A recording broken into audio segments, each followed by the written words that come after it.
Fasten your seatbelt. It's going to be a bumpy ride. Chrissie is hilarious. Chrissie, have you ever heard of the comedian Basha K. Ali?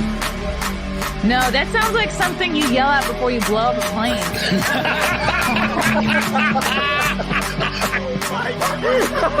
Basha K. Ali! 30 seconds remaining. But you know what? Good thing to say I doubt people stand up to something. I haven't been disrespectful to you at all.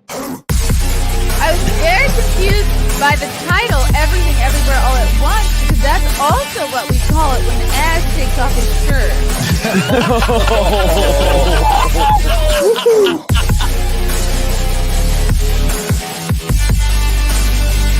I shouldn't be up here. I should be in school on the other side of the ocean. Oh, wow. Sorry, late and trafficked today. Late and gay. Sorry for starting late, but there's just so much coming out. There's so much news. I went to the gym, didn't shower, fed the turtle, then started to get the show together, and then I see this. I wasn't planning to talk much about Eliza today. Before I get into that, let's talk about my comedy dates. In a couple weeks, I will be heading to California. Yes, I'll be in Pasadena February 23rd, headlining the Elks Lodge in Pasadena with the lovely and talented Lila Hart. Then we're heading to San Diego February 24th and 25th. We'll be at the Mic Drop Comedy Club. One show Saturday, one show Friday with Lila Hart. Then I'm going to be in Staten Island. It's been years since I've performed in Staten Island. I'll be headlining the Reef at Paradise Island Friday, April 7th. Saturday, April 8th, I'll be in Jersey headlining Tiff's Ale House in Morris Plains. Then I'm going to Dallas May 5th and 6th to headline Hyenas. I think Lila Hart will be with me at those dates as well. Then we got Anime Matsuri in August. Houston, baby. Back to Texas for Anime Matsuri, August 10th through the 13th. Simcast will have a booth and a panel at this convention. Then I'll be headlining in Houston that same weekend, Friday, August 11th, at the Secret Group. So come on out. It'll be like an unofficial after party. Sweet. I haven't played this Hogwarts game. I feel like it's too late for me to get back into Harry Potter. Just like it's too late for me to get into Game of Thrones. It's too late for me to get into The Sopranos. It's too late for me to get into Twilight. I feel like these things have passed me by. Breaking news on the Eliza Bleu situation. Candace Owens has now joined the efforts. Candace tweeted out about 45 minutes ago, the Eliza Bleu story is really interesting, absolutely absurd. She thinks she can sue people to cover her tracks. I am definitely going to look further into this and report on it. I mentioned Blair White's video as a good introduction.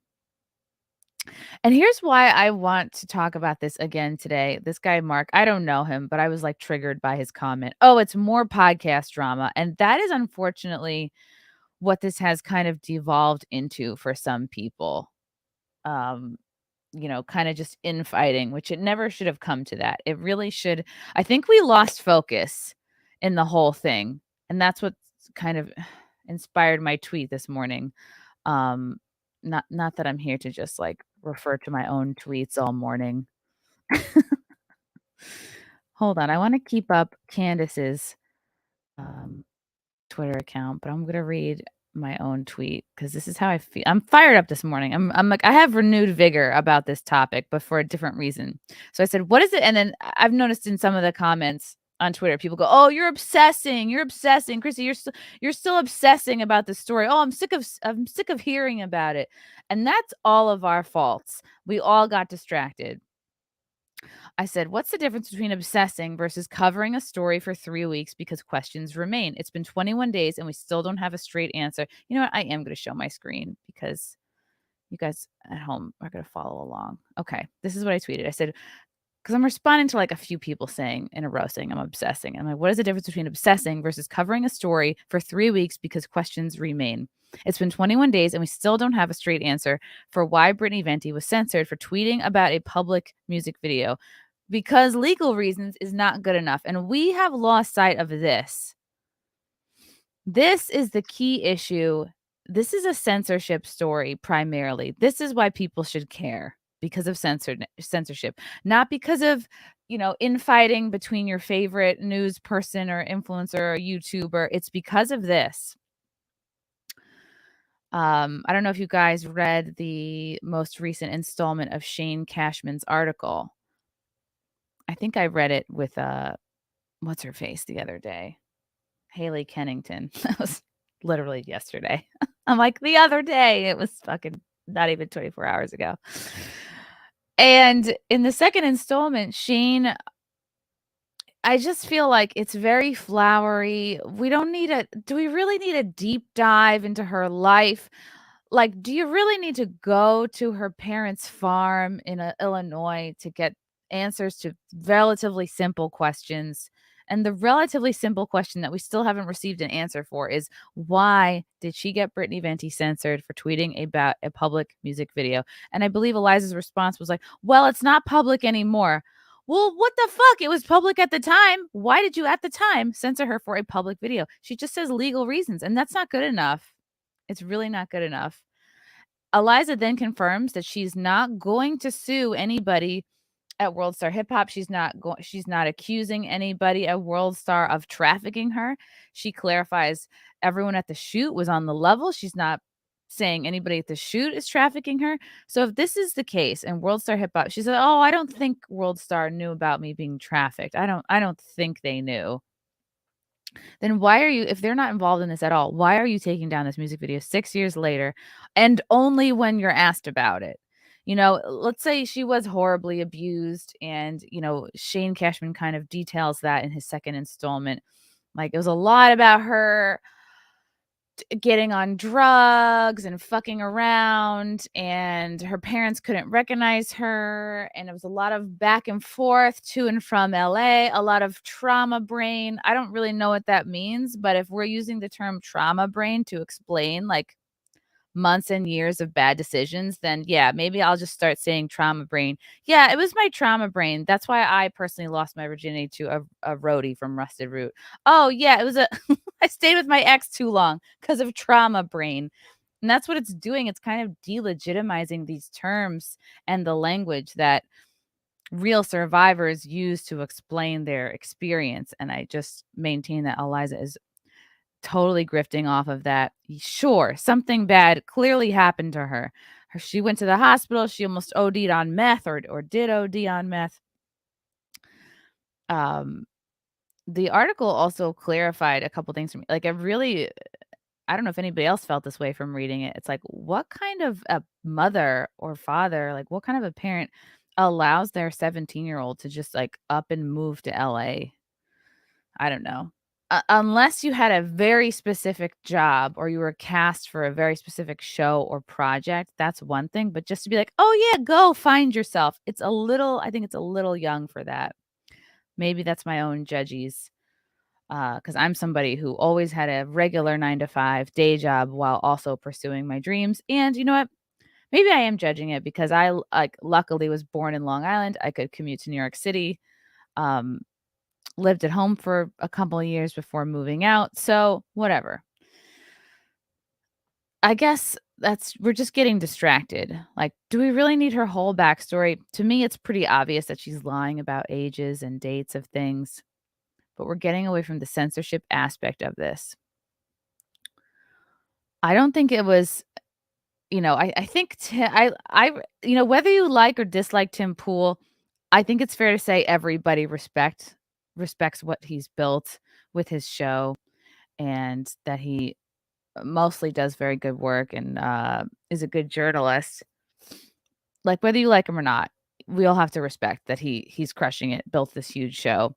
And I think he got roped in a little bit unfairly, but I think it came from a good place. I think fans and viewers were going, okay, Chrissie's covering it, Ann is covering it, Quartering is covering it. A few others are covering this issue, and I think they were honestly looking to Tim to be like, Tim, you're a much bigger platform. You have more clout, like you have more resources, like help us cover this, like help us find the truth. And I think that got construed into like a lot of talking shit about him and his show. And like I saw the videos that came out of Eliza hanging out with what was it, Ian and Adam after her first appearance. Like again, like what consenting adults do is up to them. I can understand how people can look at those videos and be like, oh, this looks really bad, like they're all fucking around. I don't care as much about that. I really care about the cover up and the censorship. But I think Tim Pool got kind of unfairly roped in because people were just looking for help and looking for like, hey, like you just had her on. You had her on a month ago when this all kicked off. Like, please help us find the truth. And I think people started to get angry because he wasn't covering it. He waited 2 weeks to cover it, and then I guess has been giving his viewers mixed signals, to say the least. But all of this and then we got distracted with the infighting for a week, and we've lost sight of, and that's why I bring this up. It's been a little bit of a distraction from the important issue, which is the censorship aspect. And that is why someone like, and I don't know who this Mark guy is, but this is why this guy, Mark, an investment banker, he'll just say, oh, it's podcast drama. We've all now kind of attributed, or we've all, I don't know, we've all helped to make this just look like podcast drama because we're getting away from the important part. And I responded with, it's about censorship, grifting, and potential fraud. But yes, it's much easier to dismiss if you think of it as podcast drama. And this is my concern, is that we have now made this issue much easier to dismiss because people can go, oh, it's just podcasts fighting. Ugh, when it's so not about that. So again, like don't give people shit for not covering this article, either this issue either at all or in the way you would like to see it covered. Honestly, just focus on the people who want to cover it. Whatever reason that Tim has for not covering it or covering it a certain way, that I'm sure he has his reasons. But it is exciting to see Candace be interested, whether you like her or not. She is asking a very important question here. And that is, why does she think she can sue people to cover her tracks? Which is what it comes down to. So, wow. All right. And while we're on the topic, sure, let's check in with Eliza. Let's see. Do I still have her Twitter up? I'm blocked, so I have to go incognito mode. She's blocked me. Somebody else mentioned like, oh, did any of these YouTubers bother to reach out to Eliza before talking about her for 2+ weeks? Yeah, I did. I tried reaching out to her. I got no response. I got an immediate block. All right, let's see what our favorite human trafficking survivor is tweeting about today. All right. She is clearly boosting this Shane Cashman article. Maybe I'll ask him sometime because I truly don't know the answer. I don't have any control over him or Timcast, obviously, despite the rumors. So again, she's the master of spin. She's a spin master. She is looking to make this story about anything other than her and her censoring of Venti over a public music video. So she is happy to make this about Timcast or Shane or literally anything else at this point. And again, nobody's reading this, give it a rest. Some people, I can understand, are turned off by this because they're just like, we're sick of hearing about this girl. And to their credit, I mean, nothing's really been happening. It feels like we are kind of at a standstill. Okay. What else has she been saying? I do semi-wonder. She semi-wonders, guys. I do semi-wonder what specific moment led Shane Cashman to write that. Again, Eliza is looking for any empathy she possibly can at this point. She is looking to lean into this victim mentality, this victim status any way she can.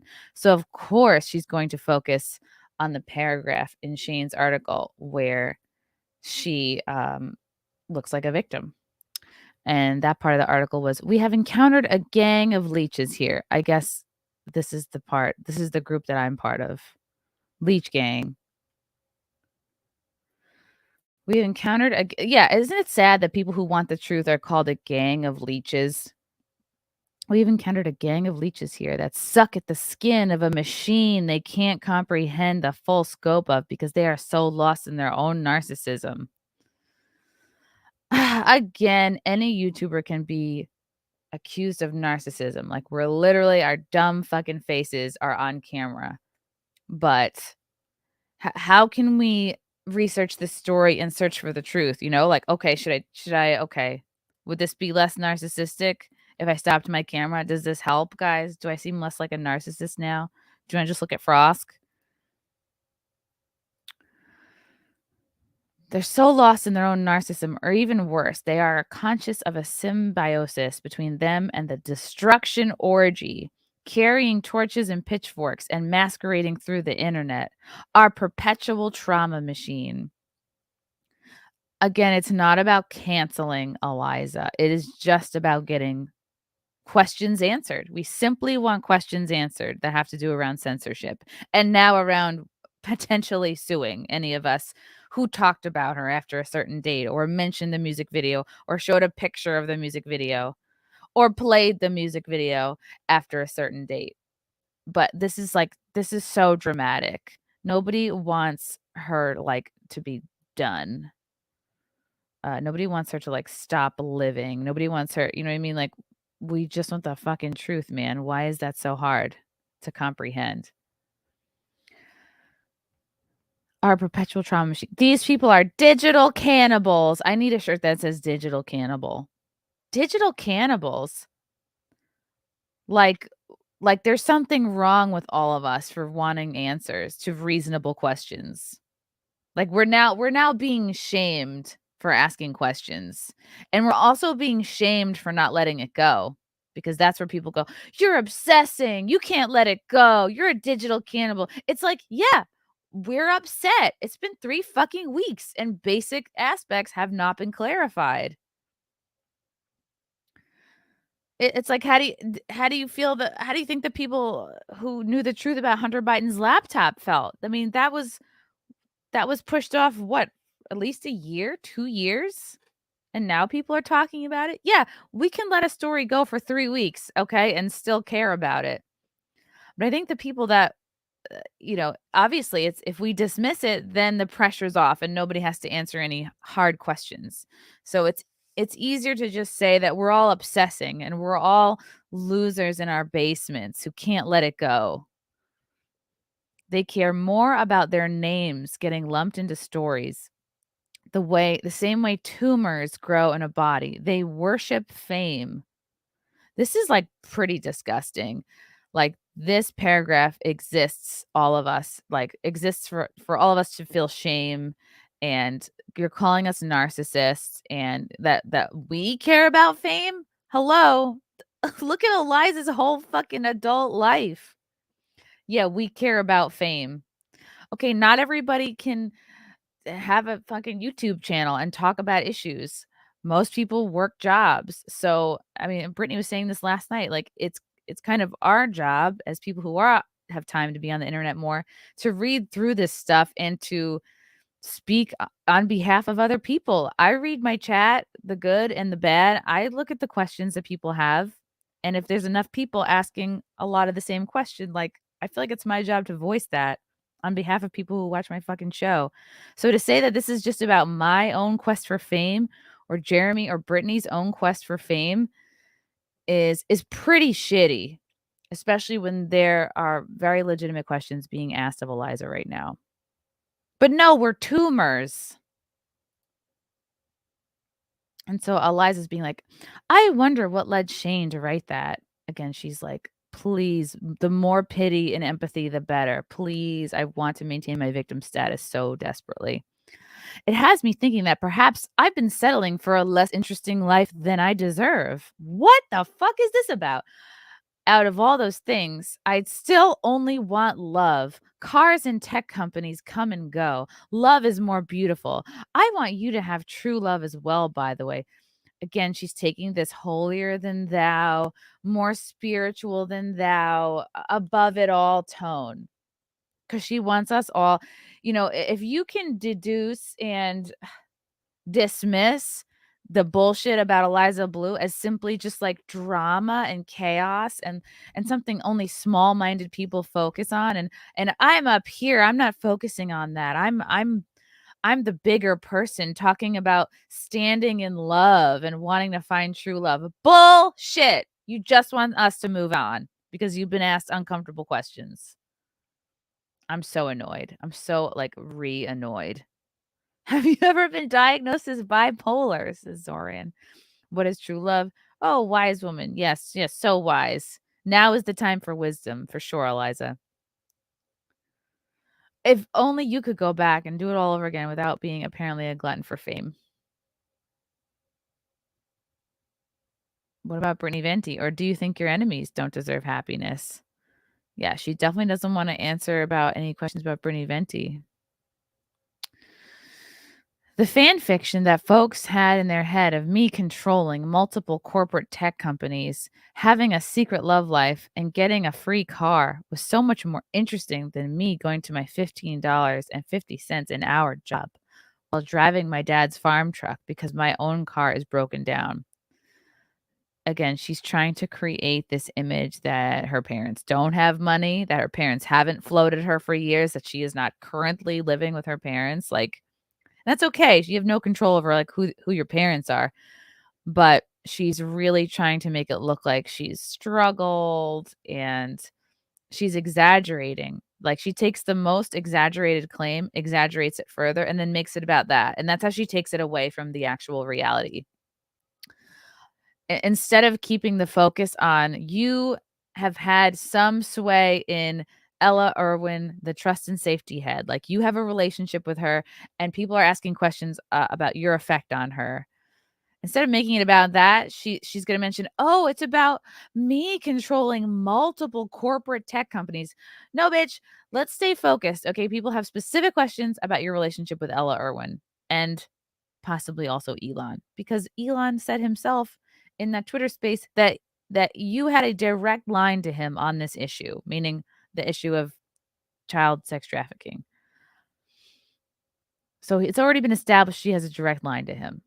And people are asking questions about that, which is fair. But instead, Eliza is going to make it about the most ridiculous rumor. And Shane a little bit did this too, made it about the most ridiculous rumor out there instead of staying focused. Having a secret love life and getting a free car was so much more interesting than what, my $15 and $50 an hour job. It's not about that. Like she could have worked this job and still, again, like for Eliza, it's some of it is about the grifting, like paying for her pandemic vacation and her travel expenses to go to Freedom Fest and her locals and just people who send her money for whatever reason.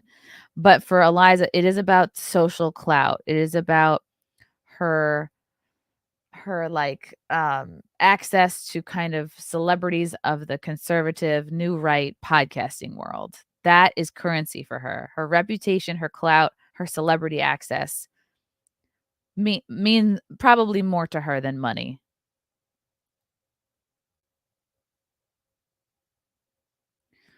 Ugh. She's really just making it about she is distracting any which way she can. Part 3 is coming soon of Shane's article. Okay. Guys, a side note. I'm anarchist and cap. So obviously I was having a conversation. Obviously, you guys are too dumb to understand. Obviously, I was having a conversation about how to solve these difficult crimes in a community with no laws and no government. I abide by the laws around these issues. I have no desire to change them in the slightest. Yeah, I mean, you just were talking about your utopia, your fantasy world, your best case scenario. I just feel like this is this is a conversation that's going to be very sticky for her. Like, why would you get into a conversation about this given what you're trying to do and what your goals are? I would try to avoid having a hypothetical pedo sympathizing conversation. I guess if your whole shtick is that you're helping kids or minors. What do I know? I'm just a digital cannibal. Again, don't be mad at the people not covering this issue or not covering it to the extent that is sufficient. Just like, I don't know, focus on people who are covering it. Everyone has their reasons, and there's no sense in prying into everyone's reasons.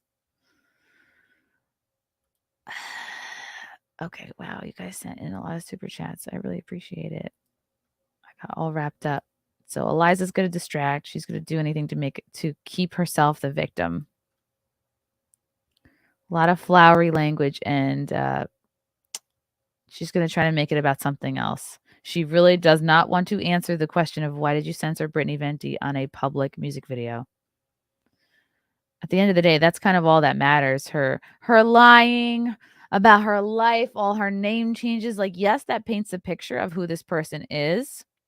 And I think that's what happens with people. When we're not getting answers to questions we want, we start just looking because we're just looking for information. It's human nature.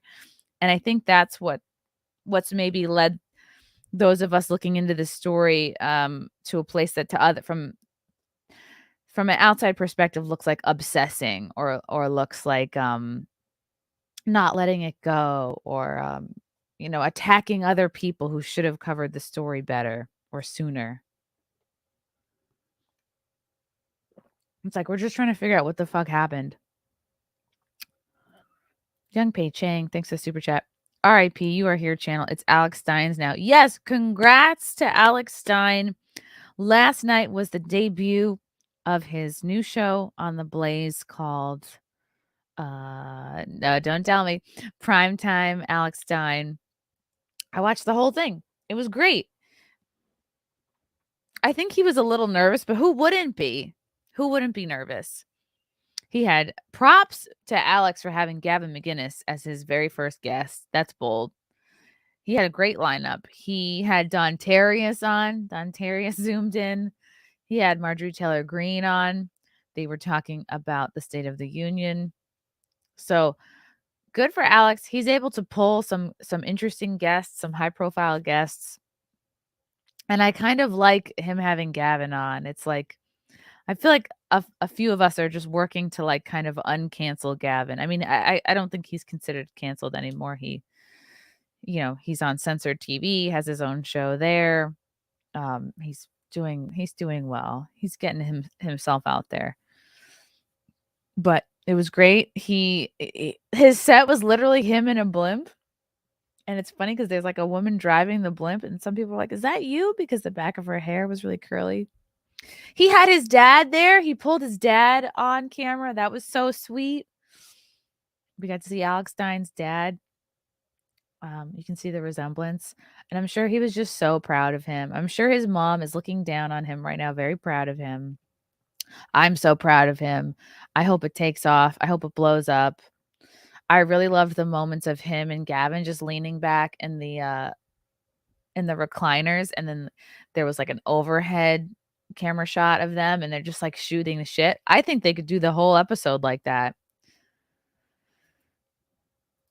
I know, and Alex is very high energy, but I enjoy the moments where he is like quieter and more vulnerable. Like when he's on, he's hilarious. But I like seeing all aspects of him. David Chandler, wow! Thank you for trafficking $50 to this live stream. Thank you for the super chat. It was awesome meeting you in Rochester last weekend. I hope you had an awesome time. Lancer, thanks for the 5. I have a quick build Antifa cell kit they are giving out. Part of their training is to provoke infighting. I promise they made Blue incident worse. Wow. Antifa cell kit. No more infighting, guys. Stop giving Tim Pool shit. Honestly, like he's doing fine. Let him cover what he wants to cover. Don't obsess about the videos either of Eliza canoodling with Ian or whatever, the hanging out, drinking after the show. We all drink and hang out after the show. Like, that's so not what's important. The censorship is what's important. Nebraska, because I worry this is taking a toll on Brittany.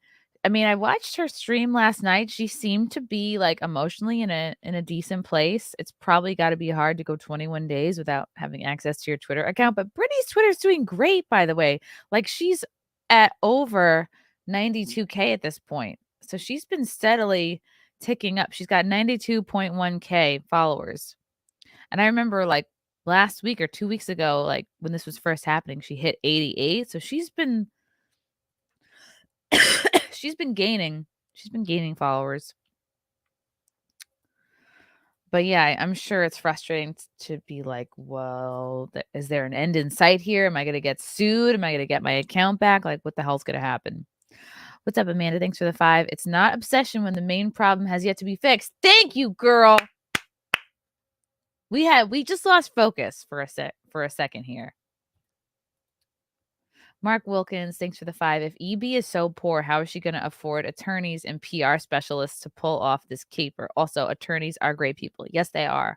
I'm guessing you are too by your little, what is that? The scales? Or maybe you're a Libra. Right. Yeah. Either her dad is going to have to float her for all of these lawsuits, or maybe she's getting money from somewhere else. I don't know. Laughing Dog. Wow. Thanks for the 50. You know what?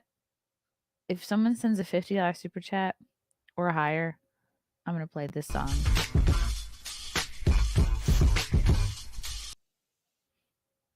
Laughing Dog for 50. God bless you for being the voice of reason and calm. And thank God for Candy Girl jumping in. Who's Candy Girl? Word to the wise, country girls are very high skilled. No offense, but city girls are usually outclassed. Okay, who's Candy Girl?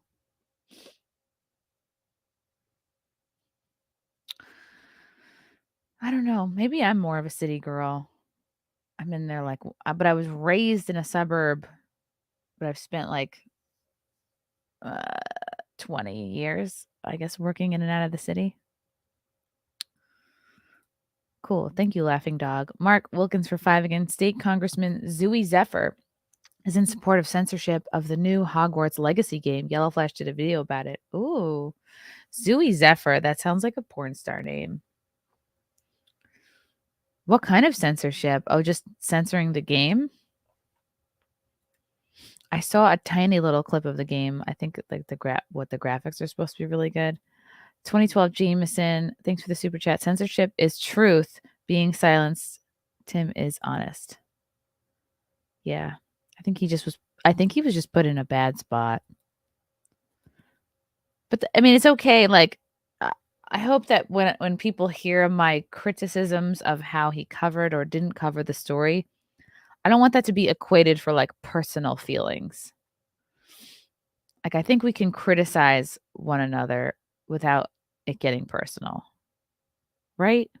I hope so. Patrick T. Tim was covering it up. Oh. 2012 Jameson. No, it shows bias and why he is okay with covering it up. Everyone's got their reasons. Mark's Zart for a 5. Is that $15.50 per hour job at the truck stop? But I need to get my sound bar of sound effects up and going. Okay. Tango thinks I'm defending Tim. I'm just really trying to be realistic. You cannot force somebody to cover something they don't want to cover. And you also can't force somebody to cover it the way that you would like it to be covered. You know what I mean? And I think a lot of people were getting on Tim's ass because they respect him as a news source and they thought that this was the type of issue that he would care about. But at the end of the day, you can't. And I think that's what upset Tim is he was getting the sense that people were pressuring him. He doesn't want to have to answer to anybody. So he doesn't want to feel like his audience is going to dictate his show or how and when and why he covers certain issues. If you think that's me defending him, okay. But I'm really just trying to understand the position he's in. I don't know him close enough to like know where he really stands on it, what is or isn't the truth, you know.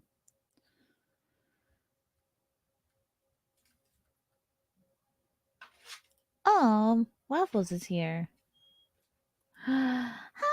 Oh, it's Muffin. Hello, Muffin. Hello, Muffin. Oh, it's Muffin time. Muffin. Hello. Muffin, do you want to read the super chats? Oops. Okay. Blair. Oops, no. Brian Close.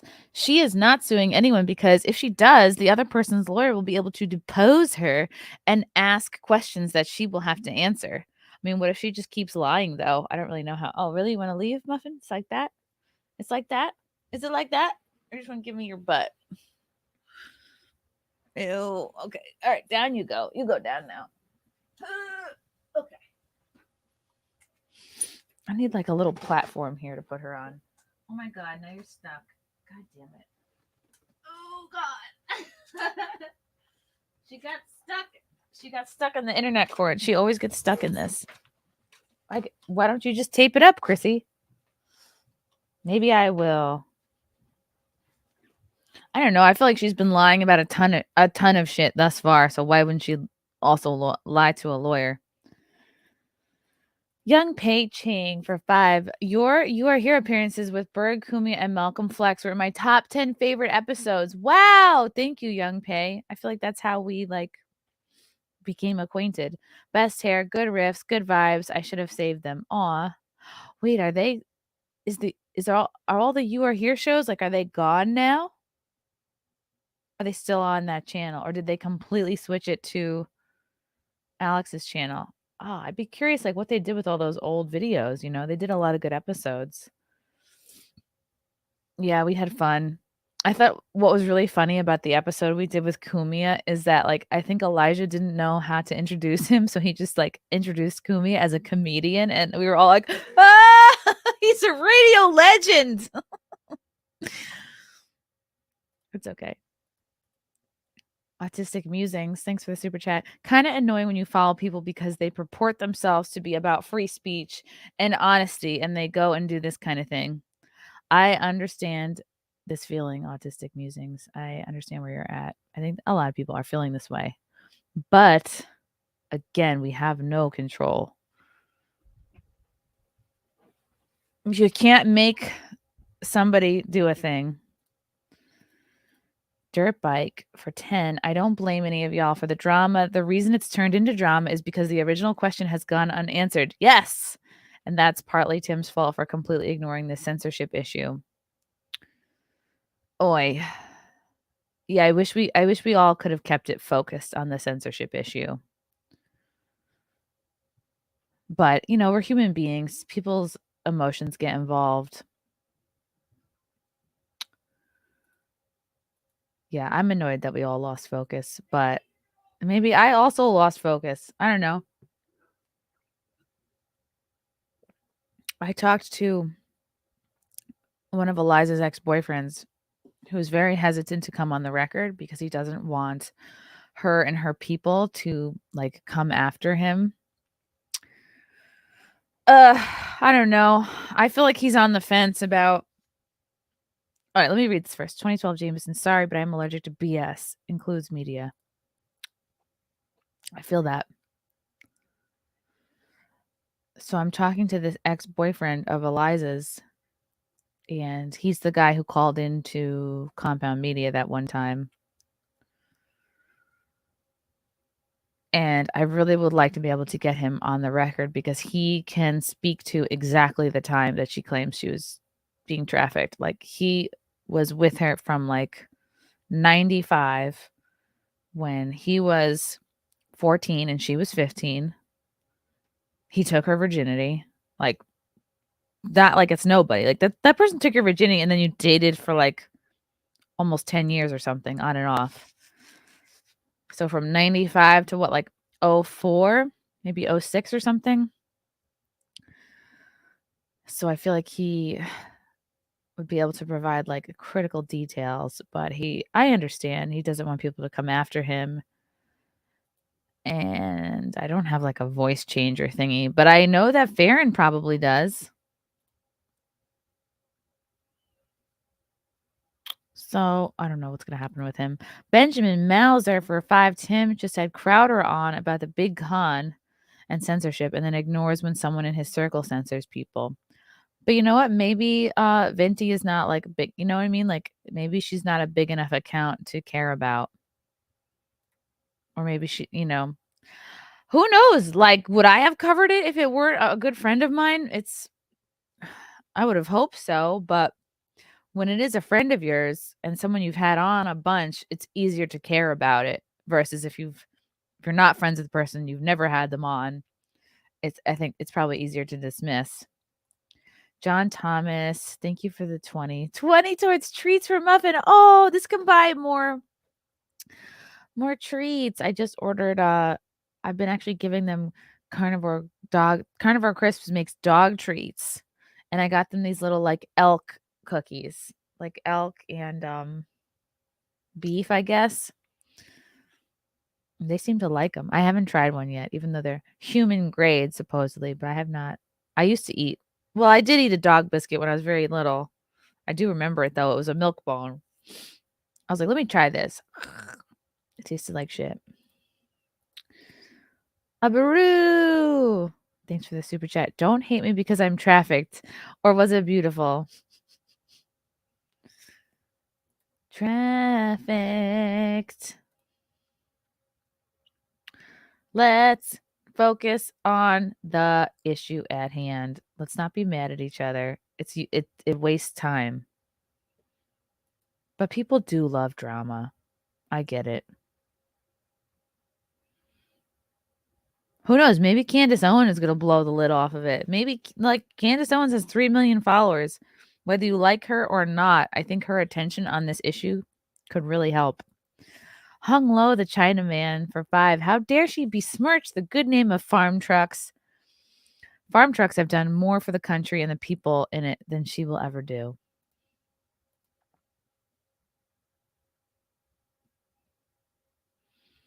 Oh my God. Wow. Thank you for calling me soothing. I will try to keep this soothing tone of voice all day long. Yes, this is all my fault, everyone.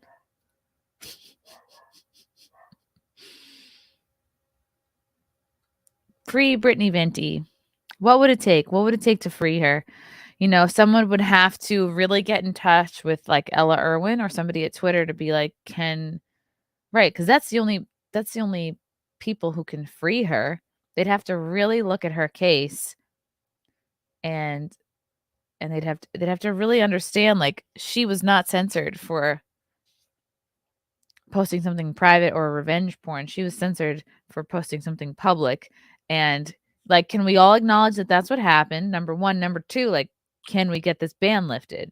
And is she going to have a black mark on her account because of this? Oh, shit. Breaking news from Frank. Mark Dice has also entered the ring. What does Mark Dice have to say? See, this is like, don't get upset. If Tim is not covering this episode, if Tim is not covering this issue in a way that makes you happy, don't sweat it, because guess what? Someone else will come along, if it's important enough, and, we'll cover it. Mark Dice with a satanic amount of followers, 666,000. Media analyst, best-selling author of Hollywood Propaganda: How TV, Movies, and Music Shape Our Culture. All right, so he's in the world. Did he just tweet about this? June 21st. Was it a reply?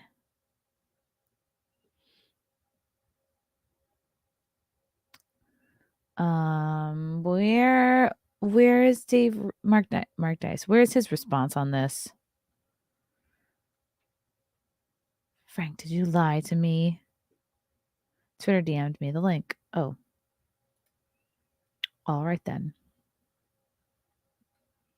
Let's pull it up on the screen. I was not planning to talk about Eliza very much today, but then I got fired up. Ooh, I see this. Okay. Okay, this looks like a comment, a YouTube comment that somebody posted to Twitter. What is this in response to? Okay, it's not. Okay, this is from Nick, Farmers Only. Mark Dice slaps Timcast with reason and logic over his pretzel twist take on Eliza Bleu in the quartering. But we're all obsessed with Tim and not the issues he's dodging. Pure narcissism, free Brittany Venti. And then Mark Dice responds, yeah, this to me looks like, is this a tweet response or is this a YouTube comment? I think it's a, shoot, I don't know. Can you guys tell what this is, a tweet or a YouTube comment? Tim, with all due respect, we all make mistakes, and the cover up is worse than the crime. Or in this case, the cover up is worse than the mistake. Tim obviously helped boost her profile twice as a return guest, and looks like his ego won't allow him to admit that he got duped by what appears to be a massive grifter who is now abusing the privacy tools on social media to censor those investigating her. This right here, folks, is the fucking issue. Let's not lose sight of this part. She is abusing the privacy tools on social media to censor those investigating her, period. The proper response would be to admit she's censoring people with false privacy claims on Twitter and YouTube, and that something doesn't smell right with her story, and that it should be looked into further. And maybe she duped you. To claim she hired a PR campaign to use trolls to debunk her claims in order to boost her profile is one of the biggest pretzels I've ever seen someone twist. Interesting. I completely agree with him about the core issue here. The abuse of the Twitter privacy rules and the desire to censor someone who is asking questions about your backstory. Cool. All right. Mark Dice. Maybe that's all he'll say about that. Mark Dice is a true warrior, says Fat Sharpton. Yeah, I think it's the most helpful. Like, it's okay to criticize someone's take on something without getting personal and saying things you regret.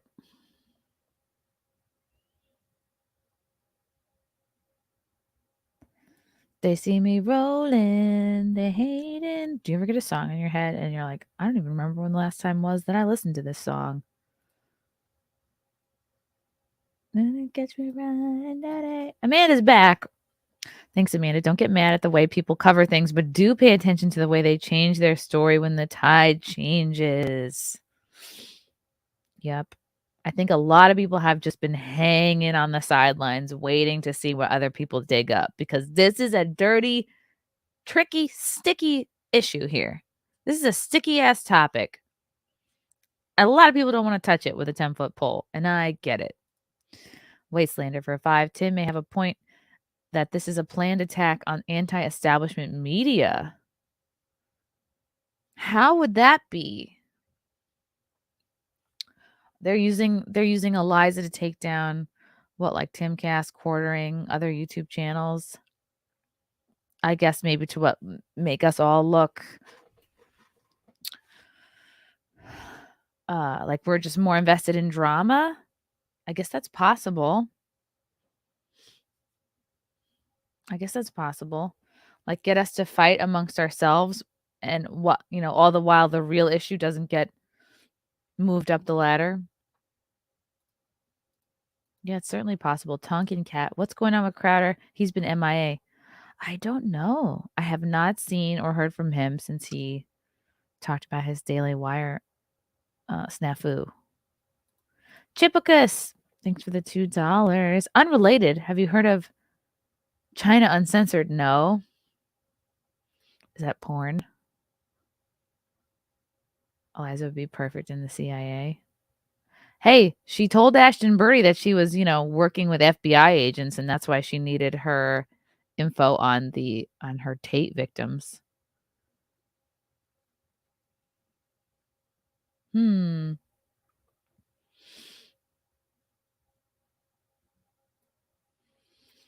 Okay. Yeah. All right. This is promising. Candace Owens is involved. And Mark Dice is slightly involved. Someone in the comments, like after I suggested Blair White's video, someone was like, I don't think they like each other. I'm like, it shouldn't matter. You can still do good work and read somebody's good work without personally liking them. Sledgehog Tim kind of challenged EB several times during the second visit. He went super softball, though he always does a female guest. I kind of noticed that too during the second appearance, especially towards the end when they were getting to super chats. I thought that him and Shane were like almost being critical. Like they did sound skeptical. But again, these are very hard questions to ask. I don't have gray hair. What are you even talking about? If anything, it's like a little greasy today because I haven't washed it in a while. This is what I get triggered by. Thanks.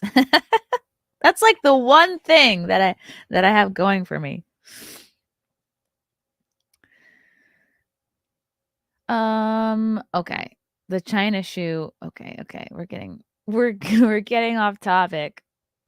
Luke was trying to question her, but they were all going easy on her. This is such a hard thing. I mean, we've all seen how Eliza reacts when she's questioned about her backstory. Remember how she flipped out on Katie Herzog? I think they were probably trying to avoid that. They were probably trying to avoid her being like, how dare you ask a survivor questions? And they probably just didn't want it to be awkward. They probably just wanted to keep the show rolling. So I get it. I'll get it. Okay. Guess what, guys? There's other topics. I know. Boring. I guess this is kind of related to censorship. Ex-Twitter executives now say they forget key details of censoring the post's Hunter Biden laptop scoop. That's not good. Washington, a trio of former bigwigs at Twitter told the House Oversight Committee on Wednesday they could not recall major facts about the decision to suppress the Post's bombshell October 2020 stories on Hunter Biden's laptop, though one claimed the decision was based in part on the social media giant's own echo chamber rather than the demands of federal law enforcement. Under questioning led by Jim Jordan, former Twitter Deputy General Counsel James Baker, ex-head of Trust and Safety Yoel Roth, and former policy director for J.J. Gaddy took turns deflecting allegations of collusion between the FBI and Twitter to censor the post. Oh, really? How are you going to explain that $3 million you got from the FBI? Simple question. Did you talk to the FBI about the Hunter Biden story? Jordan asked Baker point blank at one point. To the best of my recollection, I did not talk to the FBI about the Hunter Biden story before that day, replied Baker, referencing October 14th, 2020. Couldn't he look through his old emails? When the Post published the first of its world exclusive reports, did you talk to them after? Jordan pressed, to which Baker said, I do not recall. Moments later, as Jordan pressed further, Baker seemed to contradict himself. Sitting here today, I don't recall speaking with the FBI at all about the Hunter Biden matter, the laptop. Then why did you answer the way that you did? Jordan asked rhetorically. Later in the hearing, Jordan pressed Baker again, this time over whether he had any conversations with the 51 former intelligence officials who implied that the laptop was Russian misinformation. Have you talked to any of those 51 prior to that letter being sent on the 19th of October 2020 or after? Jordan asked. James Comer. Not a bad looking older guy. Kind of a silver fox. All right. Stay focused, Chrissy. Sir, I can't remember who was on that group, answered Baker, kicking off a tortuous back and forth. Clapper. Wait, James Clapper, John Brennan, Michael Morrell, Jordan offered. I've talked to those people during the course of my career. Yes, Baker replied. Jordan pressed. Have you talked to them in your time at Twitter? But Baker said, I can't remember who's on that list, so I'm afraid. Oh, he's got a vino shower gel in here. Oh, that's Hunter. Hunter uses a vino. This is a bad look for a vino. A vino better disavow immediately. How about the three I just mentioned? Jordan followed up. Did you talk with Mr. Clapper, Mr. Brennan, or anyone else that he knows who signed that letter? Finally, Baker said, I don't recall discussing that publication they did about the Hunter Biden laptop with any of those people. Roth also claimed to have forgotten the exact contents of 10 documents sent to him and another Twitter executive by San Francisco FBI agent Elvis Chan via a special transmission platform called Teleporter on the night of October 13th, 2020, hours before the first laptop story was published. Oh, wow. Okay. I mean, are you going to remember every single... I don't know. Yeah, it looks bad. Nitro cold brew. I want to make cold brew at home. That's delicious.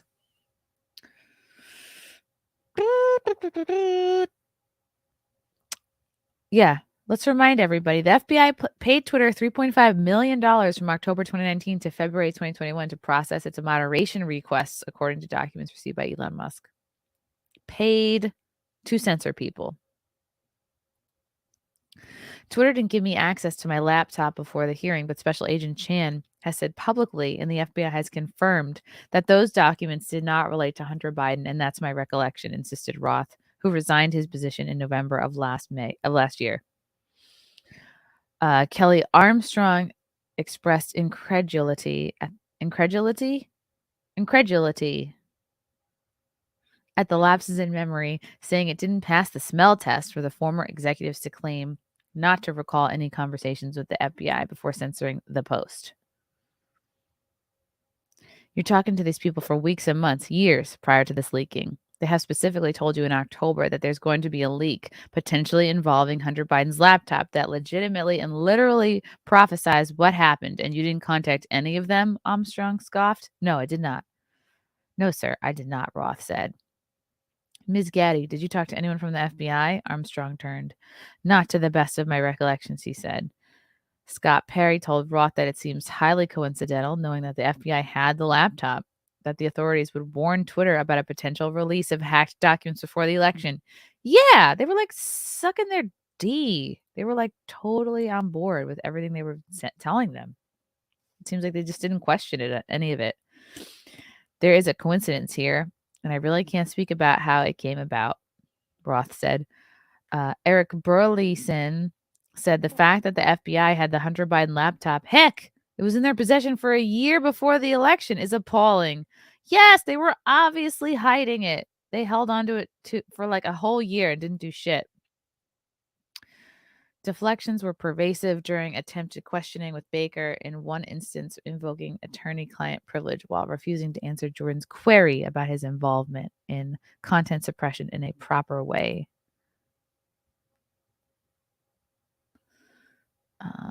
Okay, hold on. I'm just making sure I don't miss anything in the chat. The chat.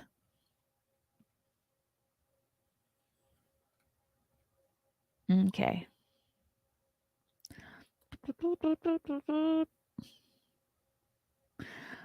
Deflections were pervasive during attempted questioning with Baker, in one instance invoking attorney-client privilege while refusing to answer Jordan's query about his involvement in content suppression in a proper way, a reference to his specific phrasing earlier in the hearing. Unfortunately, sir, I think I'm constrained from answering that question any more fully than in my testimony because of attorney-client privilege, Baker said, despite Twitter's corporate stance currently being in favor of transparency on such decisions. Internal emails revealed late last year why would they say reveal again? That after the Post published its first laptop scoop, Roth seemed reluctant to take any action to censor the initial laptop reporting, writing that the Post story isn't clearly violative. I freaking hate this word. I never know how to say, like, my brain wants to say violative, but I know it's violative of our hacked materials policy, nor is it clearly in violation of anything else. Baker pushed back hard, insisting there were some facts that indicate the materials may have been hacked, and claiming, I've seen some reliable cybersecurity folks question the authenticity of the emails in another way, i.e. that there is no metadata pertaining to them that has been released, and the formatting looks like they could be complete fabrications. Oh, so they just said a bunch of words, like technical computer words, to kind of intimidate you to not looking into it further. Got it. Despite Baker's claim, the Post published a picture of a computer store receipt signed by Hunter Biden in the FBI subpoena for the laptop in 2019. By that point, the computer had been in the Bureau's possession for 10 months. By 10:12 a.m., just over 5 hours after the article was published, Roth sent an internal email saying that a consensus from experts monitoring election security and disinformation found the piece looks a lot like a hack and leak and recommended attaching a warning to the article as it was shared on Twitter. That afternoon, Baker, a former FBI general counsel who was investigated twice while at the Bureau for leaking information to reporters, arranged a call with FBI lawyer Matthew Perry. Andy Biggs seized on that exchange, asking Roth if you can name for me today any of the experts that seem to have a consensus at 10:12 a.m. on the morning of October 14th. Oh, this doesn't look like fun. I wonder if they can have their phones with them. Like if there's little chargers underneath the desk. Or if they're playing like Pokemon Go or something in between. Twitter did not give me access to any of my documents or emails to prepare for this hearing, Roth answered. And so, unfortunately, I can't give you a direct answer. Biggs was not satisfied, asking Roth, were there experts? Were there people that you consulted that were cybersecurity experts between 9 a.m. and 10 a.m. on that day? My recollection is that we were following discussions about this incident as they unfolded on Twitter, Roth answered. So cybersecurity experts were tweeting about this incident and sharing their perspectives, and that informs some of Twitter's judgment here. Gaddy, who received a $12.5 million severance package when she was fired by new Twitter CEO Elon Musk. Damn! So she's set for life now.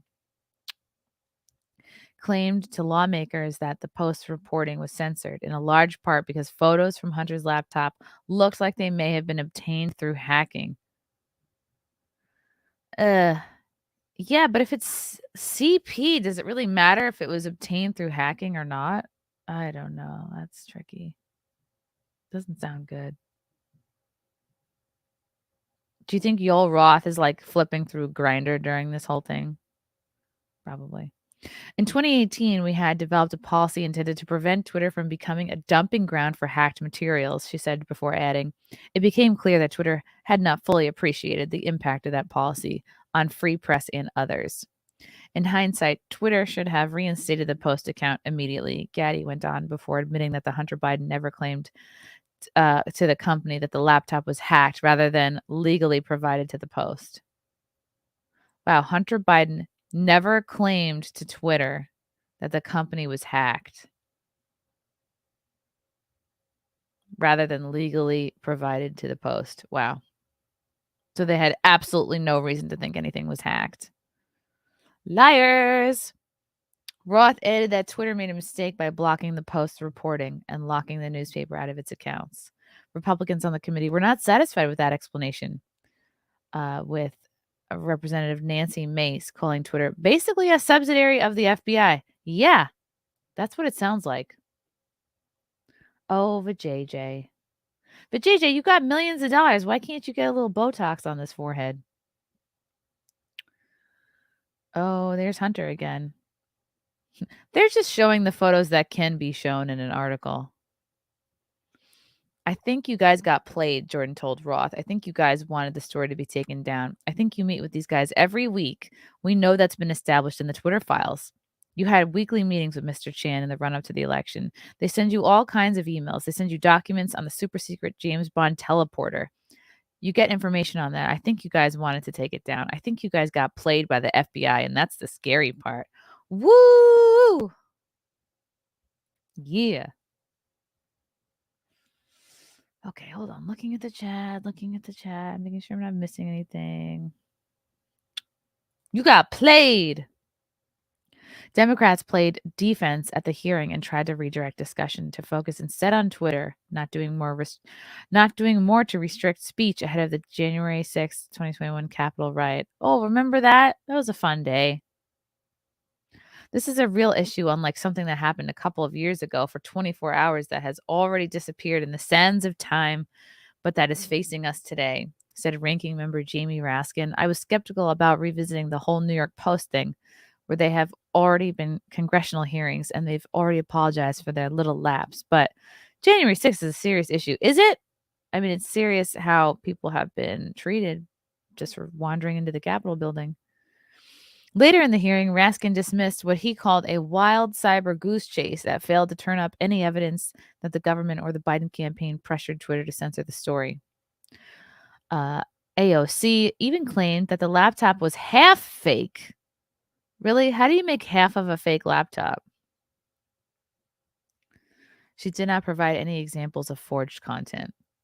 At one point, the electricity suddenly went out in the hearing room, plunging lawmakers, witnesses, and spectators into total darkness and forcing staffers to open windows drapes to let in some light. The bizarre interruption forced a 1-hour recess, prolonging the hearing. It was God. It was an act of God.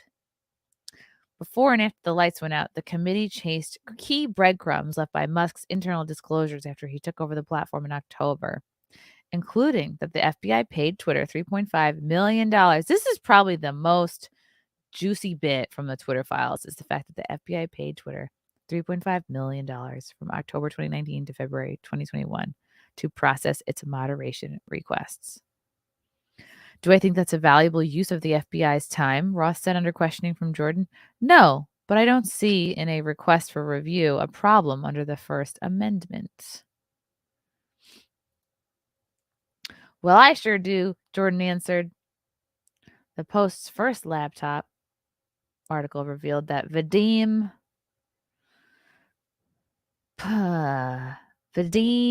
Posharski. Oh my God, the Polish names. I can't. An executive at the Ukrainian energy company Burisma emailed Hunter in 2015 to thank him for the opportunity to meet your father, contradicting Joe Biden's September 2019 claim that he'd never spoken with his son about his overseas business dealings. Liars! And his August 2019 claim that I have never discussed with my son or my brother or anyone else anything having to do with business. Also a lie. Hunter earned up to $1 million per year to serve on the Burisma board from 2014 to 2019, beginning when his father was put in charge of the Obama administration's Ukraine policy. Nepotism.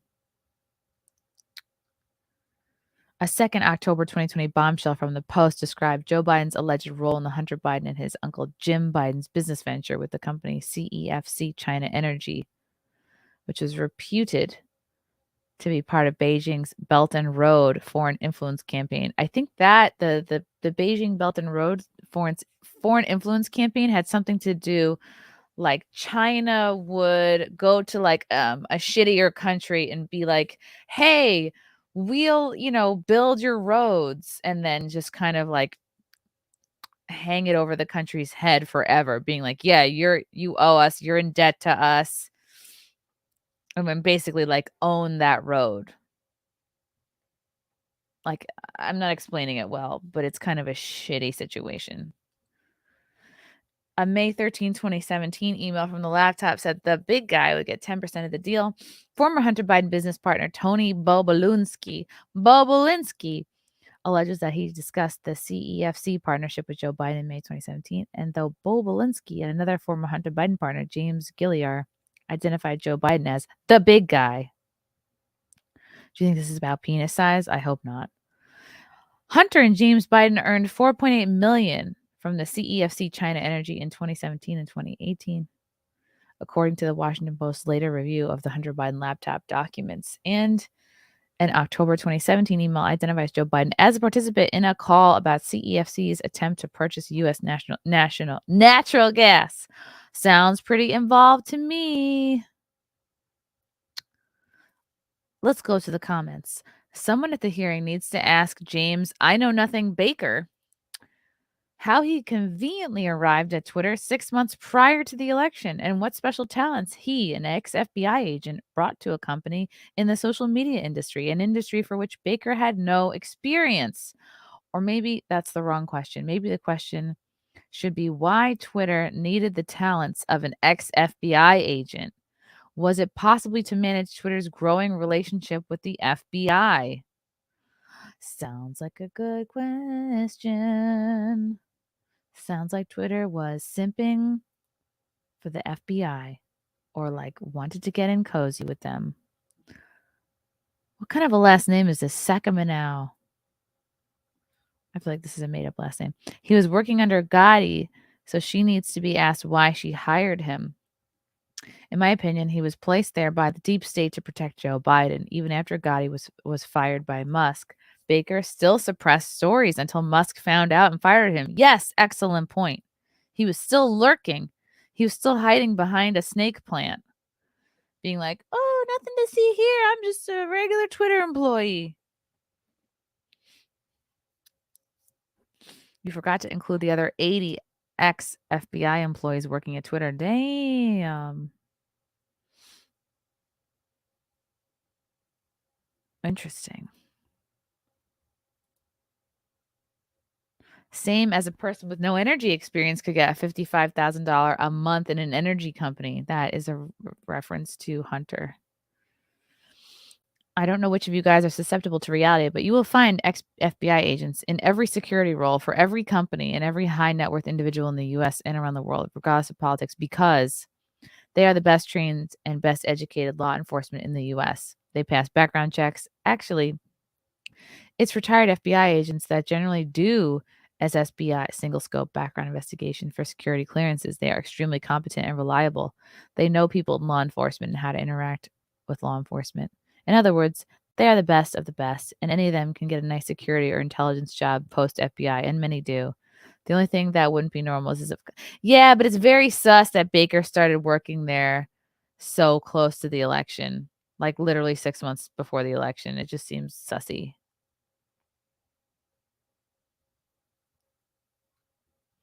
It's a social media platform, no need for the FBI. Reasons to have former LE in your social media company: illegal content, hacking attempts, employees doing bad things, other people doing bad things. LE. What's an LE request? Law enforcement.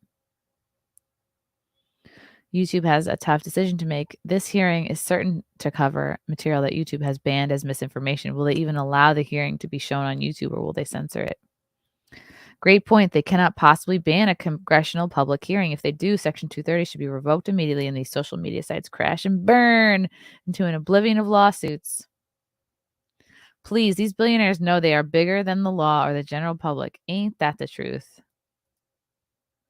Social media banning a sitting U.S. president. Yup. They wanted to do that. They took great joy. Yoel, JJ, they all took great joy in banning Trump. These people don't know what a mistake it is. This was deliberate election helping.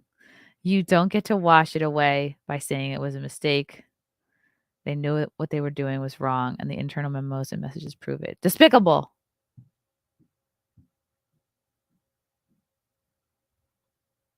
Wow. Wowie, wow. It's a big cover up. Corn Pop was a bad dude.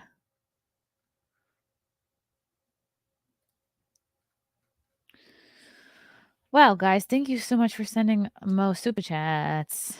And I'm also trying to read like all these comments too, but it squirrels by so fast. I need more coffee. Dirt bike. My dog Ollie, my profile pic, is your biggest simp. My cat MGTOW though. MGTOW does sound like a cat name. Meow. Meow Tao. Meows going their own way. Oh, hello, Ollie. He looks like a pit bull or a pit bull mix. Christopher Gore. Thanks for the super chat, Chrissy. I was having a bad week. Then yesterday I discovered that. Hallelujah. Eliza forgives us all, and the skip is back in my step. I was very heartened to see that Eliza forgives us all, even though we're too dumb to understand her survivor story. We're too dumb to really get her and what's going on. But she forgives us. Sledgehog. Thanks for the 5. What is that, a euro? A pound? I think that's a euro. Tim kind of challenged EB several times during the second visit. He went super softball, though he always does. Okay, I read that already. Incoherent turd. Thanks for the 5. Chrissy, did you see the Shane Cashman interview on I'm Doing Great podcast today? They talked to Eliza. He totally gaslit the host. What? No. I Am Doing Great podcast. Is this on YouTube?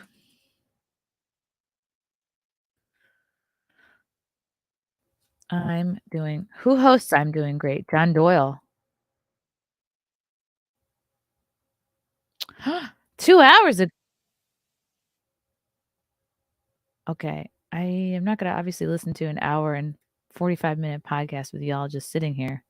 But I will go to the comments. Good choice of guests, guys. Appreciate you guys having him on, even if you don't push back very much. Shane clearly has been had. I'm Manuel DeFango. It's my thread that started all of this. Shane never reached out to me. I know her personally for years. Shane got finessed. I'm really curious. Good job getting this. Manuel, who did the thread, used to hang out in the scene in the early aughts with people like Eliza, Jeffree Star, and bands like My Chemical Romance. He was with those people during the MySpace peak. He knew her personally. Expedient. This should be good. Nice going. Only 15 minutes in. I really like Shane in this episode. Something Shane is either unable or unwilling to discuss is why the Eliza situation came to the public discourse. As someone who, prior to her Timcast appearance, was fully on board with her in her message, like me, and was also completely unaware of all her lies and contradictions, which were quickly discovered and revealed following, the most damning of which were ignored by Shane in this very interview and his article, conveniently. My opinion, Eliza did an instantaneous 180 from her own words on the show live. Tim asked her a very benign, non-confrontational question about consequence. Yes, I remember this. This was in her second appearance. About consequences women face when participating in sex work, both consensually and non-consensually. For a survivor, this should have been a very easy question for her to answer and elaborate how these situations impact women differently. But that didn't happen. The moment that changed everything was when she answered explicitly and definitely when Tim pushed back that women have no agency or accountability when it comes to consequences from any sexual work, consensual or no. That's an excellent point. This is when the light bulb turned on for me and thousands of others in the chat. It's what caused people to take a second look into her past. This is what caused people to ask her additional fair questions, which she lashed out against, digging the hole deeper and attacking people and abusing systems and power against innocent people. His framing of the clips and image takedown is wildly off base. Shane is way too close personally to Eliza to be impartial on this story, and that's been made clear. Personally, I think this woman is getting far too much attention than she deserves, and I wouldn't blame you if you never wanted to think about it again. This is how a lot of people feel right now. They're over it. But if you do, an opposing view would be a good counterbalance to this fluff BS Shane is trying to peddle. Unpopular opinion, I don't think sex work should exist, and anyone participating in it is someone who has been groomed by society, media, the industry, and other sex workers. Wow. This was almost 2 hours. Everything felt so surface level. Hopefully you guys can get him back on for more. Also, I will send $1,000 super chat if you manage to get Tim on your show. There is no way in our reality he would ever do it. Okay, cool. I really want to watch this. Commander J, I guess this is a fact check in here. Eliza Morthland moved to Los Angeles in October of 1999, which was 5 months after she graduated from high school at an age of almost 18.5 years old. This is from True People Search. So this is claiming she did not move to LA when she was 17, but 18 and a half, which would make her of age. I don't know if someone is sex trafficked or trafficked themselves by being duped into a cruel, disgusting industry. I've been around women groomed by society, media, and friends, and ones groomed by abusers. They are both awful, and I think the industry is the problem. I don't get why everyone wants to dogpile on people. We should not be dogpiling. This is like the dogpiling is what distracts from the real issue, and it's what makes people dismiss this as podcast drama. The issue with dramaversy is optimism bias, which gamifies the interwebs in a negative feedback loop. People don't click on nice things, they click on controversy, which financially rewards the content creators who create that type of content.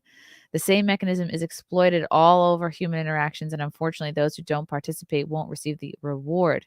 It's super Pavlovian, so the only way to fix it is to alter some part of the reinforcement loop. This is very interesting. All right. Well, I'll definitely watch this video and give you my thoughts on it. Sledgehog. I hated how Tim threw Shane Cashman under the bus over the EB interview. That seemed so dishonest and nasty. Shane was literally working for him. Was that in one of the shows? I think he's just very frustrated right now. He doesn't like being told what to do. Beck C. Love your content, Chrissy. I'm stuck in traffic, so I too have been trafficked. Oh, let's all support Beck C. She's being trafficked right now. You crack me up. You crack me TF up. Classic. Thank you, Beck. Another trafficking survivor in our midst. Mike, thanks for the super chat. Have you seen the EB follower tracker or tweeter? She's down 20K from her peak. Let's go. This podcast is sponsored by Social Blade. Want to know if your favorite sex trafficking victim is full of shit and hemorrhaging followers? Go to socialblade.com.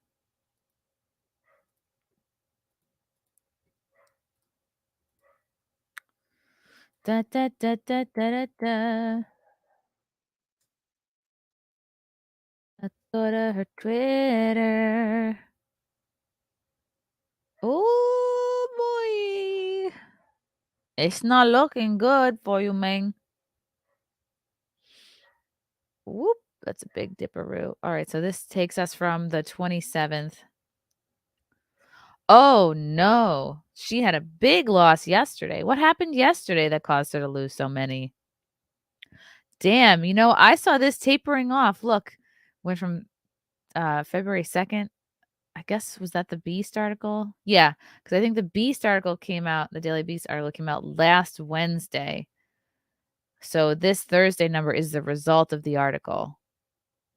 She lost 3,677, and then it was under 1,000 every other day since until yesterday. So yesterday she lost almost 1,500. She lost 1,495. And then today so far, she's lost 720. Last 30 days, she's lost 18,554. Wow. Whatever works for you, girl.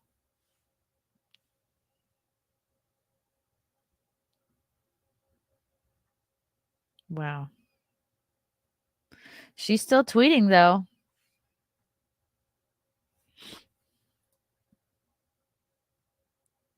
Future projections.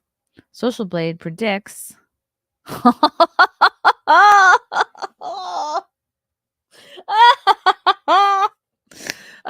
God. This has changed a lot since the last time I checked up on this. This is saying that within a year and 3 months, Eliza will have 0 followers at this rate. This is so funny. Before, it was looking like it was going to take like 5 or 10 years for her to go to 0. But Social Blade has that at this rate, a year and 3 months from now, she will have 0 followers. And that a month from now, she will have 221K. 3 months from now, 147K. 6 months from now, she'll have under 92K. 9 months from now, she'll have 36K. Wow. Not good.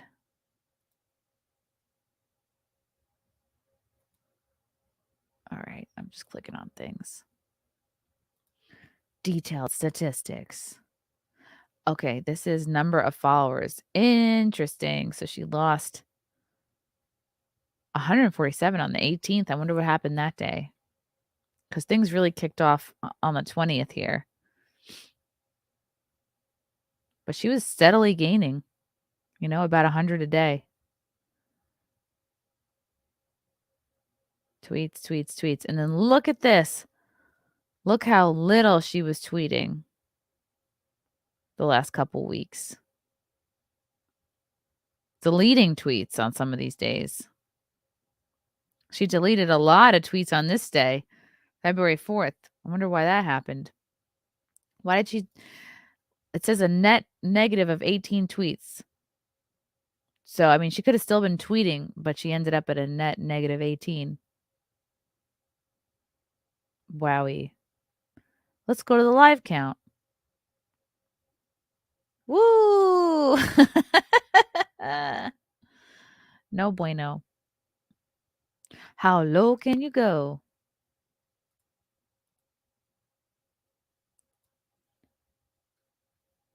I'm sure she'll bounce back from this. Hey, she probably could. Honestly, if she was super honest and again, get your damn face on the camera, Eliza, and just come clean and explain these holes. You know, it shouldn't take somebody flying out to your damn house to get answers to simple questions. Just say, "Hey, I was an escort. I was a prostitute. And because I made it's like this girl wants sympathy for a lifetime of bad decisions. A lot of us make bad decisions. A lot of us, you know what I mean? Like, it's horrible. If you were sexually abused, that's horrible. I don't want that to happen to anybody. But again, just because you were abused or in a bad relationship doesn't mean that you can grift off a persona that might not fully be accurate. And it doesn't mean you can censor people for bringing up your past. And that's what's fucked up. Just say like, "Hey, I was an escort. I'm so sorry. I really wanted fame. Clearly my story is full of holes. Clearly I've been lying about it multiple times. I've been caught in lies and I just don't want to do this anymore. I'm exhausted. I'm tired of running from my past. I'm tired of having to like handle all these multiple timelines and lies and I just I'm going to take myself out of the spotlight. I'm not going to be this public survivor anymore. I'm not going to do podcasts. I'm not going to speak at events. I'm going to go behind the scenes, not make it about me anymore. And I'm just going to like do this work, whatever her work is, her crucial retweeting work." I think that would be acceptable. Electric Ninja. Eliza, I after Dice Man. Thank you. Heavily trafficked. Thanks for the super chat. Should do 2 counters, one for Eliza and one for Venti. Oh, good idea. Let's see how Venti's been doing. Okay, what's going on with Venti? Poor girl hasn't been able to tweet in weeks.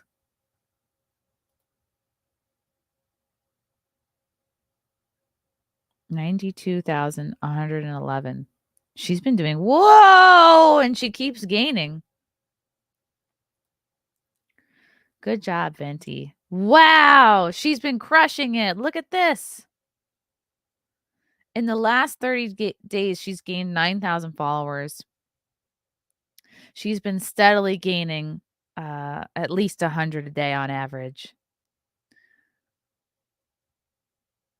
And hasn't been able to tweet. And look at this, -1, -1, -3.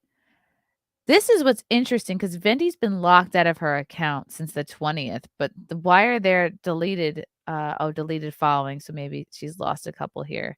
But why are there deleted tweets? Is Twitter deleting tweets on her behalf? That's not good if that's the case. Because I don't think she's deleting anything. But look at this. Look at this nice spike. Look at Venti here. Whoop. Wow. She crushing it. Let's go to future projections. Ooh. At this rate, in a month, Venti will cross over 100K. And in under a year, she'll be at 200K. That's good. Venti's doing all right. Definitely not a PR bot for 20. Thanks for the super chat. I can't look over I can't overlook the fact that Tim let slide a puff piece that talks down and belittles one side of a conflict who wanted answers and doesn't even want to interview them. He's doing the same thing. He rants about the CNN thing. Yeah, I mean, what I definitely don't think was cool is that Shane made no attempt to reach out to Brittany or Venti, Venti or Quartering. I mean, this story very much, I mean, it was started by Venti, so at least contact her. That's just, I would say, I don't know, I'm not a journalist, but that just seems obvious that you would reach out to her. Irma Gerd, thanks for the super chat. His own little sister, his own sis, Lisa Poole, came out against him on YouTube. I didn't really know that he had a sister or that she was a content creator. Second class citizen, thanks for the 5. Kevin Brady, thanks for the super chat. Y'all want something interesting? Terrence Yeakley didn't unalive himself. Wild story about the OKC blow up. I don't know a word you just said. I don't know a word of what any of this means. But I'll look into it. Thank you though.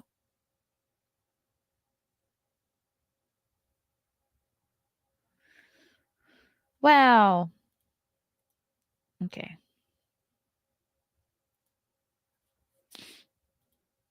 One pissed off hippie, Tim's an Elon investor, and his crew did crew things with the grifter. Lose if he talks about this because of the investment in his employees. What are you basing this off of? Where did you get this idea from, hippie?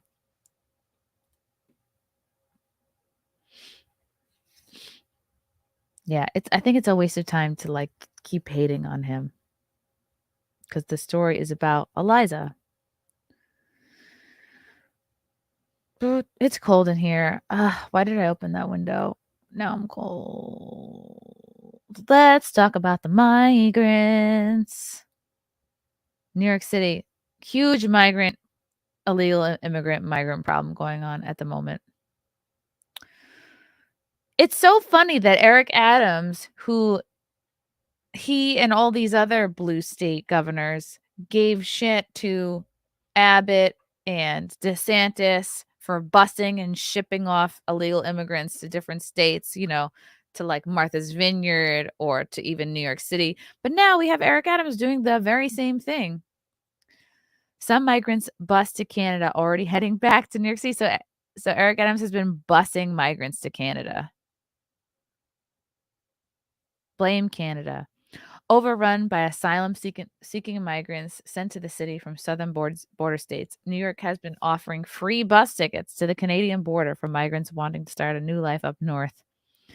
But some are turning straight back around. Yeah, because it's cold as fuck.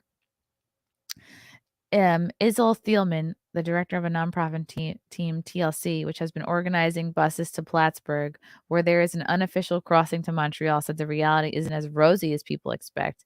She told CBS they think that there are all these jobs lined up there. They think that they're going to be able to get asylum very easily up there, and that's just not the case.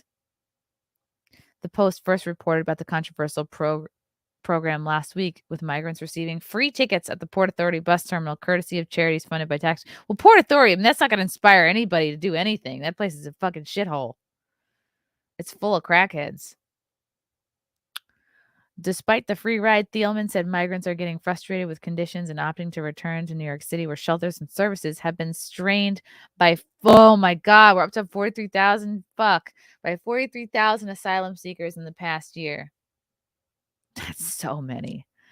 Colombian native Jose Leandro, 37, crossed into Canada last week, but told the Post via text after unsettling at a Hampton Inn and Suites hotel on the outskirts of Montreal that he wanted to return to the U.S.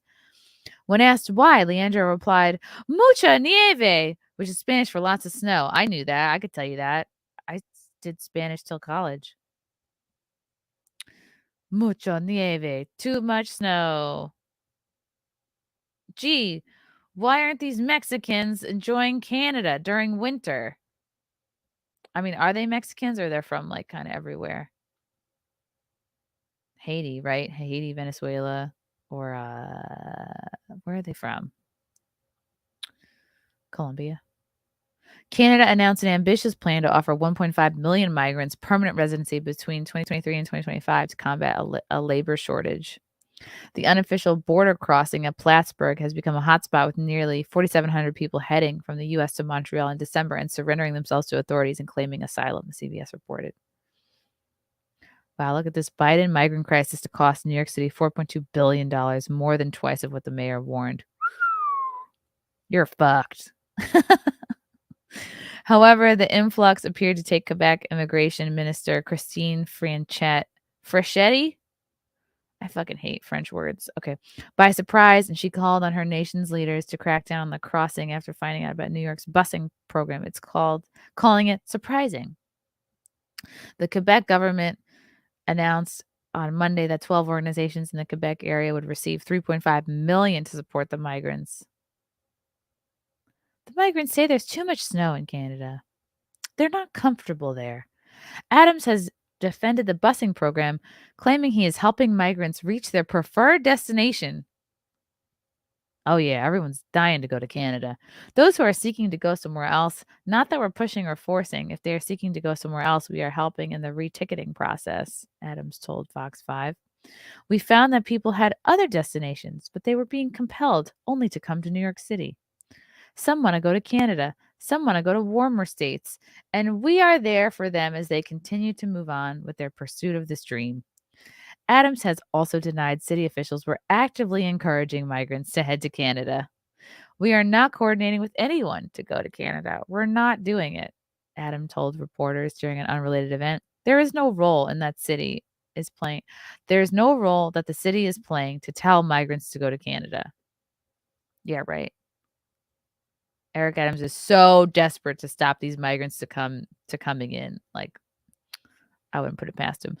Adams has also said that the now $4.2 billion estimated cost of the migrant influx was a moving target, and costs associated with handling it would continue to mount up. Adams declared a state of emergency. You're telling me you're not going to lie and say, like, yeah, go the fuck to Canada when you're declaring a state of emergency over the crisis in October and in December, and asked for $1 billion in federal funds to help cover the costs. Yeah, this is what happens, Eric Adams, when you're like, oh, we're like, what do you call it? A fucking state that you can go to, a sanctuary city. We're a sanctuary city. And then they were like messing up the hotels they were staying at. They were trying to get some of these migrants to stay in Brooklyn. They refused. They'd rather stay at a posh hotel in Midtown Manhattan. And then when they're in these hotels, they're trashing them. They're bringing in illegal hot pots to make their rice and beans on the freaking floor of the bathroom. It's disgusting. They don't seem to respect or appreciate anything. But no, yeah, get your ass to Canada. Get out of here. Scram. Yeah, the hot pots. Andrew Cuomo, I guess, trying to be relevant again. Blast Biden over the migrant crisis. The southern states were right. Yeah, bitch, they were. Andrew Cuomo, like, desperately wants people to forget about his nursing home snafu. Former New York Governor Andrew Cuomo has ripped President Biden's chaotic open border policy, blasting the administration was as unprepared and admitting the southern states were right. It was a mistake for President Biden to open the border without having a plan to handle the tremendous flow of people, Cuomo 65. Why do they always have to mention your age? Said in the latest episode of his Matter of Fact. Cuomo has a podcast? Oh, boy. That is so funny. When did he start this podcast? I'm clicking on it right now. He started this podcast October 18th, 2022. That's so funny. He is so desperate to be relevant. President Biden has said he would do it in the campaign, but you can't change a policy unless you have the program in place to manage the change, he continued, referencing Biden's reversal of the Trump-era restrictions on immigration to the U.S.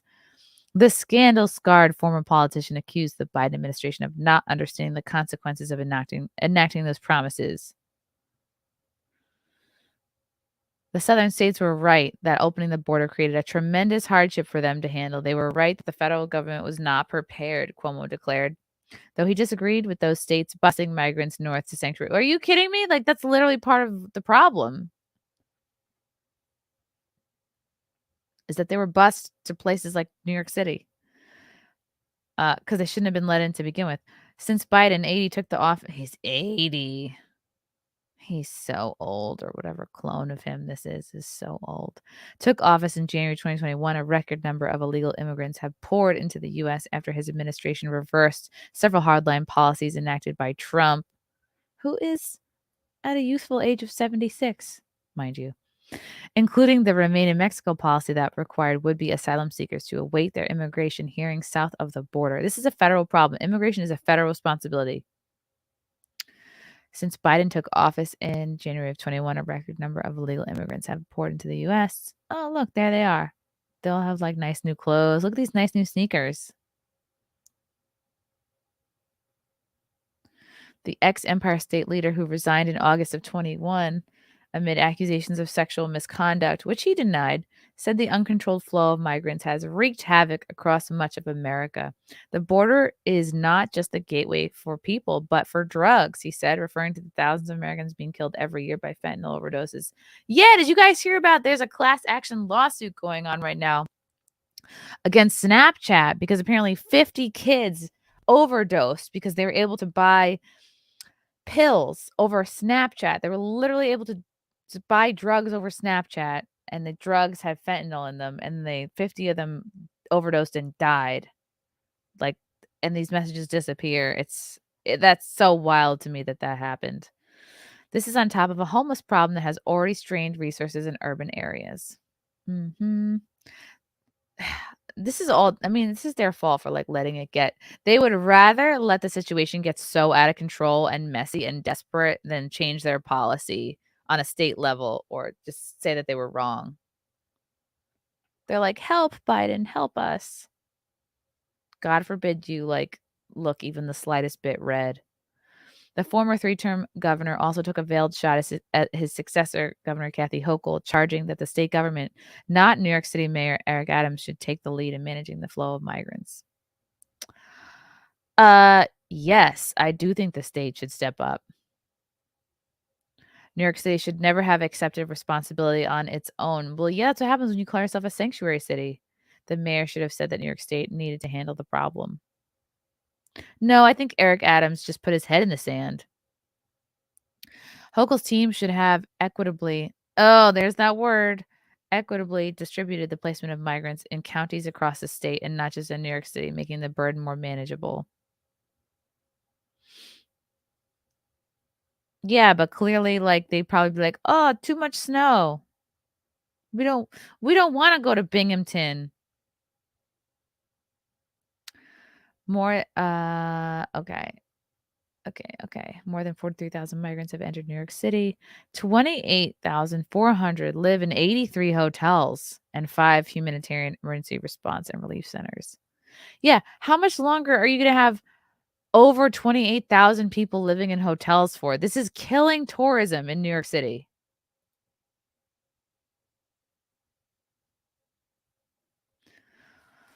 More than 43,000 migrants have entered the Big Apple since last spring, with 28,400 living in 83 hotels. And emergency response and relief centers established in larger hotels, as well as the Brooklyn Cruise Terminal, which they are refusing to stay at, by the way. They'd rather stay in their cushy Midtown hotels. And I guess you can't blame them. Still, Cuomo praised Biden's new plan that permits the quick deportation of Cubans, Nicaraguans, Haitians, and Venezuelans who illegally enter the U.S. Yeah, I mean, what good is this going to do now? They're already here. The deportation policy, a variation of the Trump-era program, also sets up a new application and vetting process for those who want to obtain lawful entry from their home country, which is useless. Like, they're already fucking here. In addition, Cuomo said increased U.S. aid given to economically struggling neighboring Central American countries could also help curb illegal border crossing. No, it's not. Shutting down the border is going to curb illegal border crossing.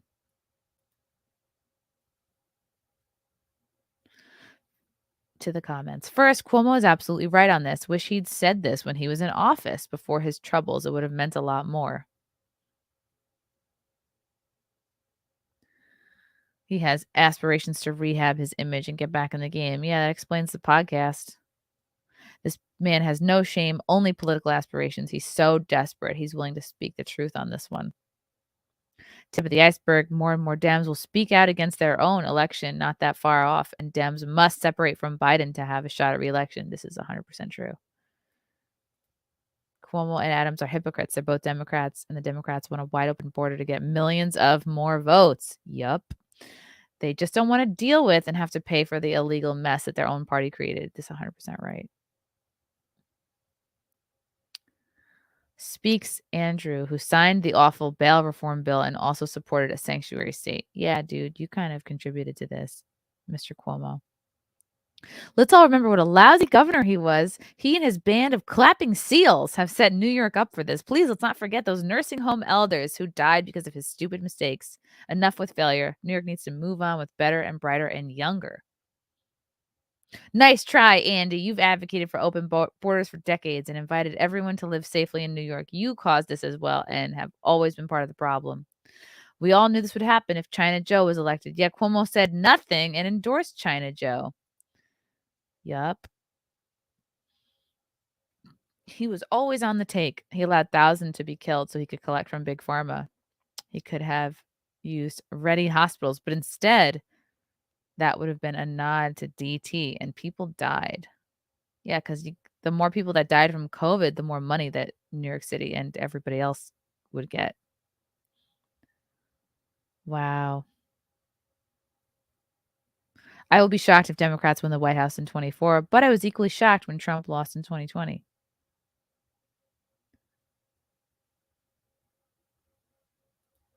Trump was absolutely positively pro-immigration. It was a form of immigration Biden is too stupid to understand. The concept, difficult for left-wing degenerates like Biden to grasp, is called legal immigration. Trump followed the law.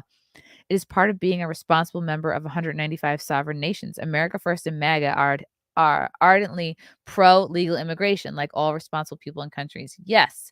Yeah, people like to say Trump was anti-immigration. Part of that TDS, you know? Who cares what Cuomo thinks? More like all Republicans were right and were called racists for wanting a border. What a joke. These dimly lit Democrats finally have that little light bulb flickering on after they've already effed everything up. Better late than never isn't cutting it anymore. You all should have known this was going to happen. It's common sense. Cuomo is gone. He has nothing to say or do. He hated on Trump and he did not use the COVID hospital ship. Yeah, remember the Mercy that he pulled in to New York Harbor? Because he did not want to make Trump look good. He sent the seniors to the nursing home to die and not to the hospital. Now he opens his mouth like an old man, like Biden. Get lost, Cuomo. Oh, then your CNN brother, too. Andrew Cuomo's irrelevant. Dun, dun, dun. How are all my PR bots doing in the chat? Anybody get paid yet from Eliza Bleu PR? Yeah, what is happening with James O'Keefe? He not got fired, but was like removed from Veritas. That seems not good. Nope. None of us have been paid yet. All right. Okay, this is a really interesting story that I meant to get to earlier, but the Eliza stuff crept up. Okay, this is a big deal. Shout out to Billboard Chris for tweeting this out. I thought I was saving trans kids. Now I'm blowing the whistle. There are more than 100 pediatric gender clinics across the U.S. I worked at one. What's happening to children is morally and medically appalling. I'm a 42-year-old St. Louis native, a queer woman, and politically to the left of Bernie Sanders. My worldview has deeply shaped my career.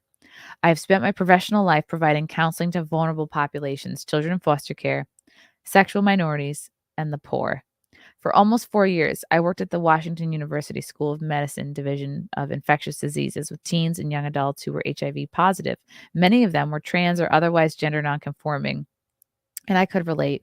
Through childhood and adolescence, I did a lot of gender questioning myself. I'm now married to a trans man. So she's a regular woman who's married to a trans man. Okay. So she's a lesbian. Together we are raising my 2 biological children from a previous marriage and 3 foster children that we hope to adopt. All that led me to a job in 2018 as a case manager at the Washington University Transgender Center at St. Louis Children's Hospital, which had been established a year earlier. The center's working assumption was that the earlier you treat kids with gender dysphoria, the more anguish you can prevent later on. This premise was shared by the center's doctors and therapists. Given their expertise, I assumed that abundant evidence backed this consensus. During the 4 years I worked at the clinic as a case manager, I was responsible for patient intake and oversight. Around 1,000 distressed young people came through our doors. The majority of them received hormone prescriptions that can have life-altering consequences, including sterility. None of this is news to anybody. I left the clinic in November of last year because I could no longer participate in what was happening there. By the time I departed, I was certain the way the American medical system is treating these patients is the opposite of the promise we make to do no harm. This is also known as a Hippocratic Oath. Instead, we are permanently harming the vulnerable patients in our care. Today, I am speaking out. I am doing so knowing how toxic the public conversation is around this highly contentious issue and the ways that my testimony might be misused. I am doing so knowing that I am putting myself at serious personal and professional risk. Almost everyone in my life advised me to keep my head down, but I cannot in good conscience do so because of what is happening to scores of children is far more important than my comfort, and what is happening to them is morally and medically appalling. There's her with all her books. The floodgates opened. Soon after my arrival at the Transgender Center, I was struck by the lack of formal protocols for treatment. Interesting. The center's physician co-directors were essentially the sole authority. At first, the patient population was tipped downward, what used to be the traditional instance of a child with gender dysphoria, a boy, quite often young, who wanted to be a girl. Also, by the way, Abigail Schreier mentions a lot of this in her book, Irreversible Damage, which I highly recommend. Also, the instances of this were so low and rare, and it was mostly boys. Until 2015 or so, a very small number of these boys compromised the population of pediatric gender dysphoria cases. Then, across the Western world, there began to be a dramatic increase in a new population, teenage girls with many with no previous history of gender distress suddenly declared that they were transgender and demanded immediate treatment with testosterone. This is exactly what Abigail is talking about in her book. I certainly saw this at the center. One of my jobs was to do intake for new patients and their families. When I started there, were probably 10 such calls a month. When I left, there were 50, and about 70% of the new patients were girls. Sometimes clusters of girls arrived from the same high school.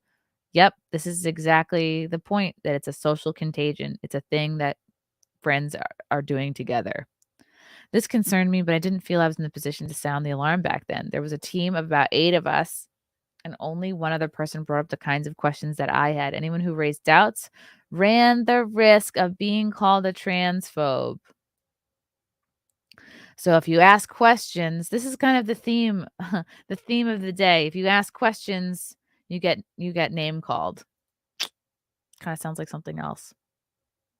The girls who came to us had many comorbidities: depression, anxiety, ADHD, eating disorders, obesity. Many were diagnosed with autism or had autism-like symptoms. A report last year on a British pediatric transgender center found that about 1/3 of the patients referred there were on the autism spectrum.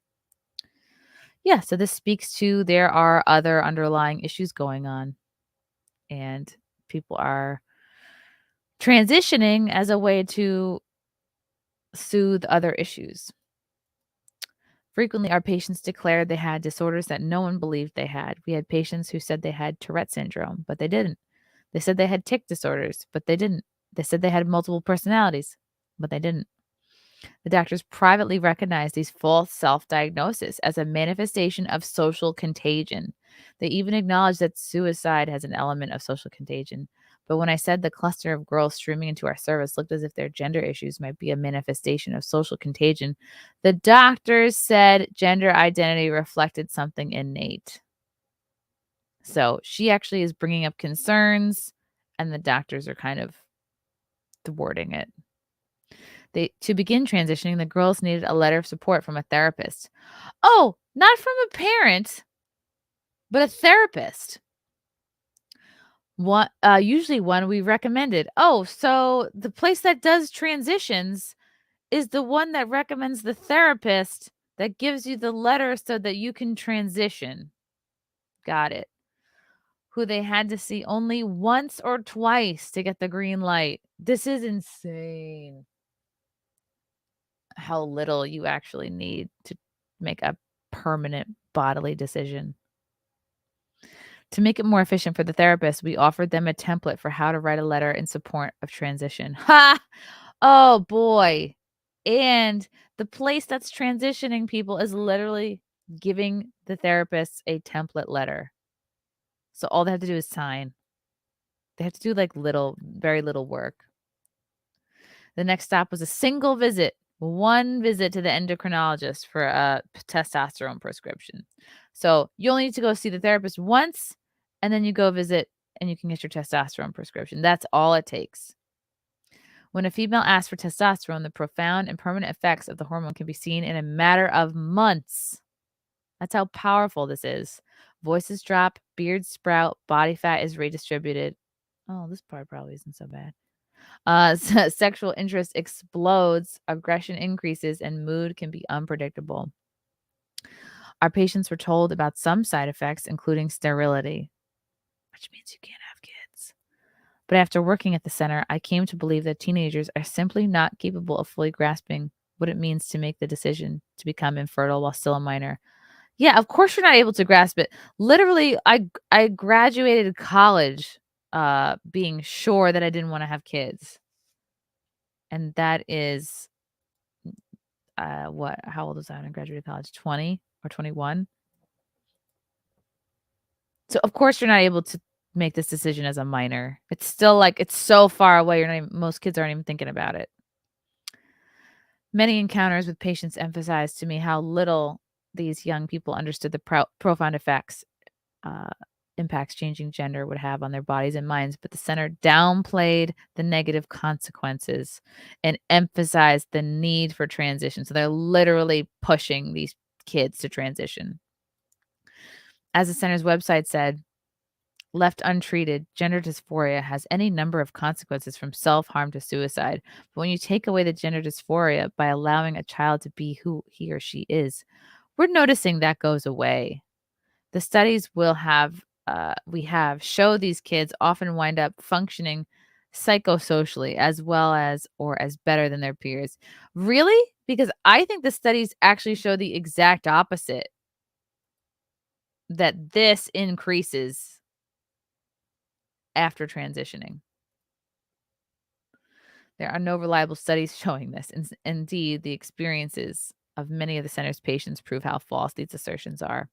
Here's one example. On Friday, May 1st, 2020, a colleague emailed me about a 15-year-old male patient. Oh dear, I am concerned that the patient does not understand what bicalutamide does. I responded, I don't think that we start anything honestly right now. So here's a letter. Oh dear, I am concerned that blank, the patient, does not understand what bicalutamide does. It's not just a blocker. It will cause breast development. The family seemed certain that was their first choice of therapy to start with. The statement made in the letter that at times it seems scary, so she wants to move slowly, but eventually sees herself as being on estrogen is concerning. And the rote name at the end, what do we do now? I don't think that we start anything honestly right now. I think that this is a letter saying we wait more time. And yes, I think that blank does not understand what bicalutamide does. Bicalutamide is a medication used to treat metastatic prostate cancer.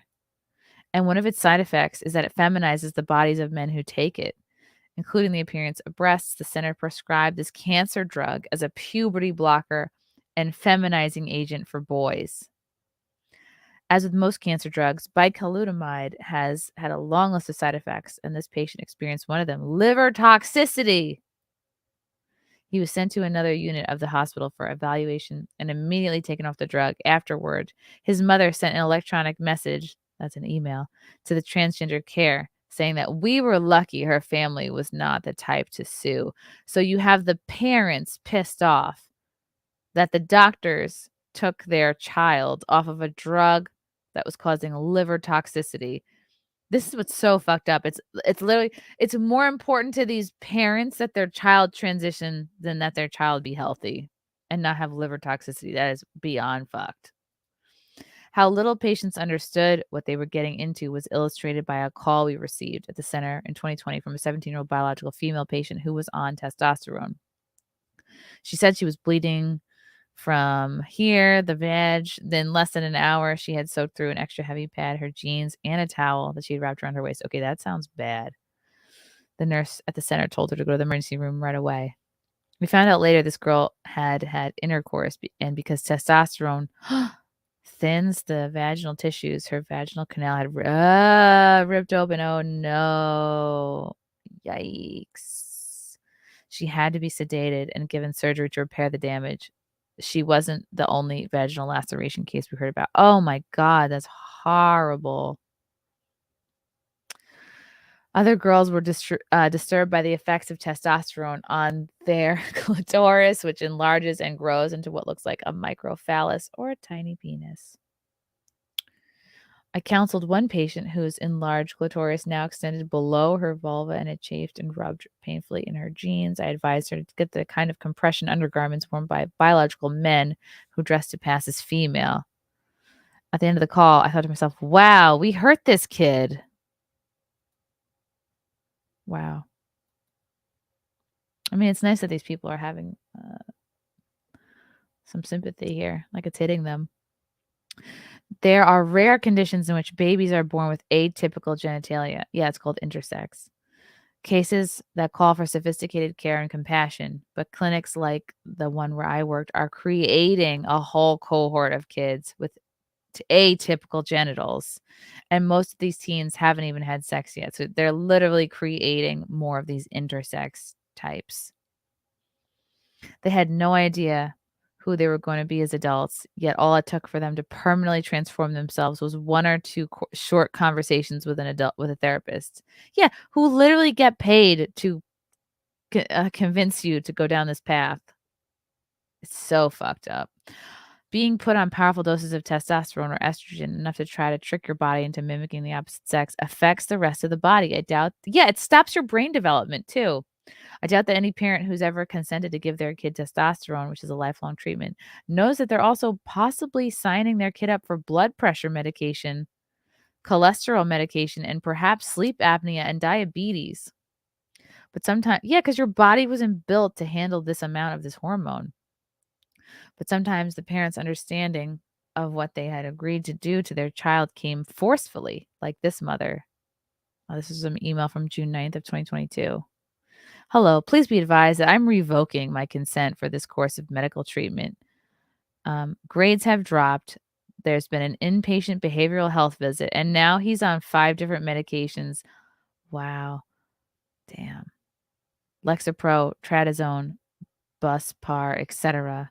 Blank is a shell of his former self, riddled with anxiety. Who knows if it's because the hormone blockers or the other medications. I revoke my consent. I want the hormone blocker removed. Thank you. Wow. This poor kid. I mean, you shouldn't be on any of these medicines. Maybe I'm old school. Like I have never been on anything. This must be fucking with the kid so much. Neglected and mentally ill parents.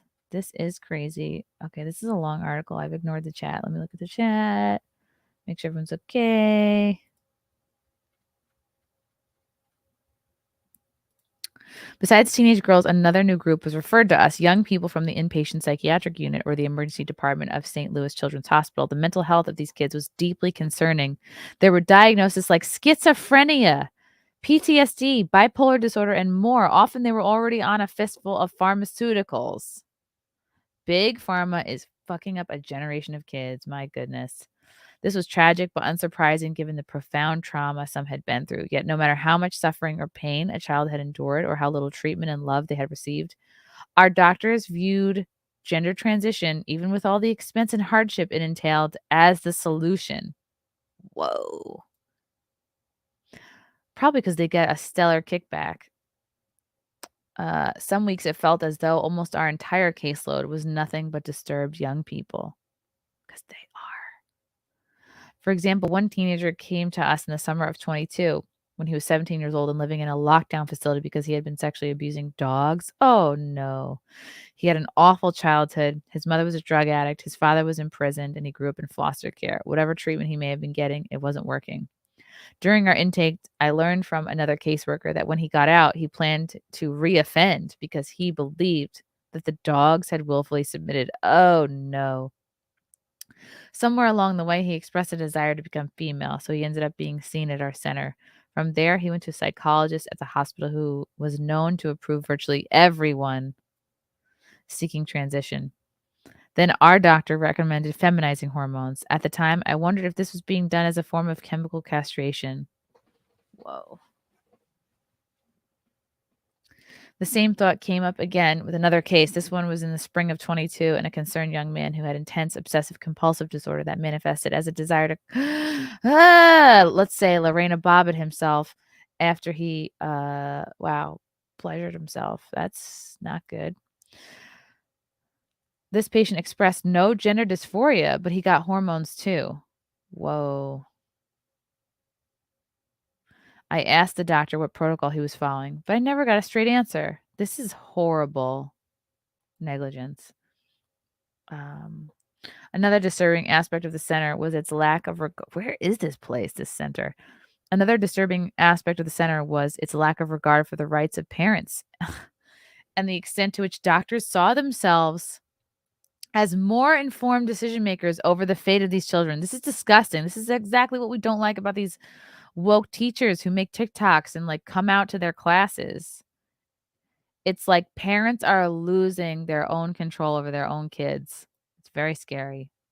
In Missouri, only one patient's parents' consent is required for treatment of their child. Wow, this is in Missouri.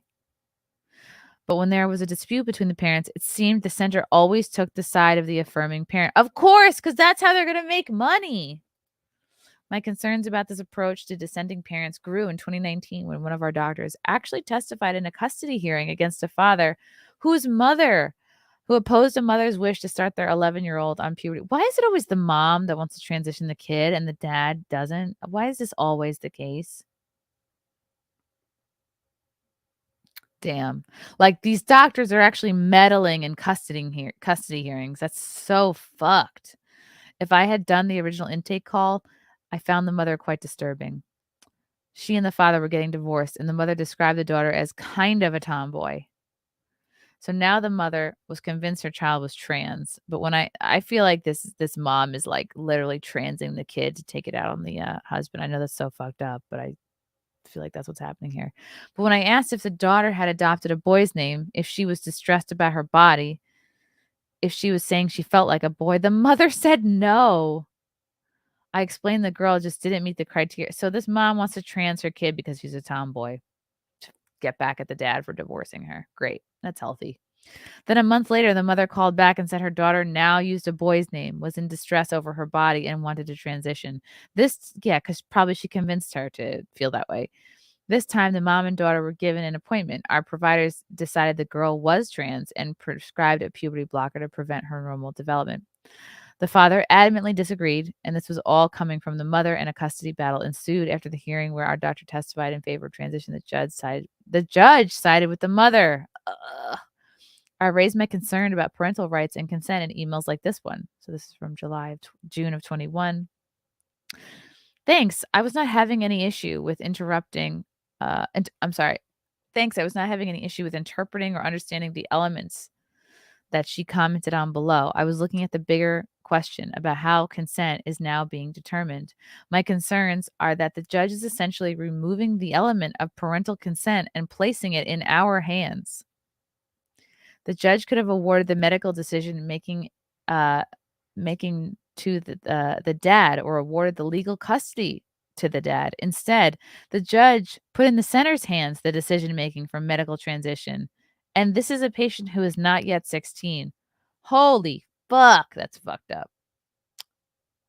Because I was the main intake person, I had the broadest perspective on our existing and prospective patients. In 2019, a new group of people appeared on my radar, D-sisters and D-transitioners. D-sisters chose not to go through with a transition. D-transitioners are transgender people who decide to return to their birth gender. The one colleague with whom I was able to share my concerns agreed with me that we should be tracking desistance and detransition. We thought the doctors would want to collect and understand this data in order to figure out what they missed. We were wrong. One doctor wondered aloud why he would spend time on someone who was no longer his patient. That's disgusting. But we created a document anyway and called it the red flag list. It was an Excel spreadsheet that tracked the kind of patients that kept my colleague and me up at night. One of the saddest cases of detransition I witnessed was a teenage girl who, like so many of our patients, came from an unstable family, was in an uncertain living situation, and had a history of drug use. The overwhelming majority of our patients were white, but this girl was black. She was put on hormones at the center when she was around 16. When she was 18, she went in for a double mastectomy, what's known as top surgery. 3 months later, she called the surgeon's office to say she was going back to her birth name and that her pronouns were she and her. Heartbreakingly, she told the nurse, "I want my breasts back." The surgeon's office contacted our office because they didn't know what to say to this girl. My colleague and I said that we would reach out. It took a while to track her down, and when we did, we made sure that she was in decent mental health, that she was not actively suicidal, and that she was not using substances. The last I heard, she was pregnant. Of course, she'll never be able to breastfeed her child. Whoa. So it sounds like she had top surgery, but didn't wasn't put on hormones. That's horrible. My concerns about what was going on at the center started to overtake my life. By spring of 2020, I felt a medical and moral obligation to do something, so I spoke up in the office and sent plenty of emails. Here's just one example. On January 6, 2022, this is like last month, I received an email from a staff therapist asking me for help with a case of a 16-year-old transgender male living in another state. Parents are open to having patients see a therapist, but are not supportive of gender, and patient does not want parents to be aware of gender identity. I'm having a challenging time finding a gender-affirming therapist. I replied, I do not ethically agree with linking a minor patient to a therapist who would be gender-affirming, with gender as a focus of their work, without that being discussed with the parents and then the parent agreeing to that kind of care. Yeah, this is like a normal thing to say. Okay, here's the article. This might be best discussed on a call, but I do not ethically agree with linking a minor patient to a therapist that would affirm. Within the center, we do not link minor patients to gender affirming care without the consent of at least one parent or guardian. And now we're getting to the point where you don't need any parents' consent. They're just gonna hook them up with the therapists. In all my years at the Washington University School of Medicine, oh, okay, that's where this is, I had received solidly positive performance reviews, but in 21 that changed. I got a below average mark for my judgment and working relationships cooperative spirit. Yeah, for asking questions. She gets penalized. Although I was described as responsible, conscientious, hardworking, and productive.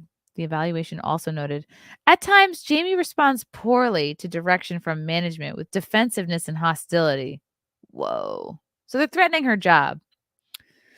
Things came to a head at a half-day retreat in summer of 22 in front of his team. The doctor said that my colleague and I had to stop questioning the medicine and the science as well as their authority. Then an administrator told us we had to get on board or get out. I guess we know what choice they made. So they're threatening. They're straight up threatening her. The Washington University system provides a generous college tuition payment program for longstanding employees. I live by my paycheck, and I have no money to put aside for 5 tuitions for my kids. I had to keep my job. I also feel a lot of loyalty to Washington University. But I decided then and there that I had to get out of the transgender center, and to do so, I had to keep my head down and improve my next performance review. I managed to get a decent evaluation, and I landed a job coordinating research in another part of the Washington University School of Medicine. I gave my notice and left the transgender center in November of 22.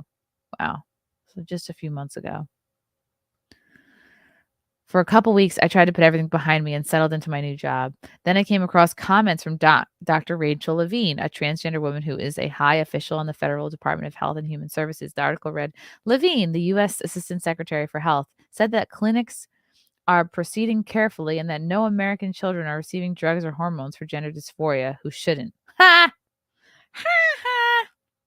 I felt stunned and sickened. It wasn't true. And I know that from deep firsthand experience.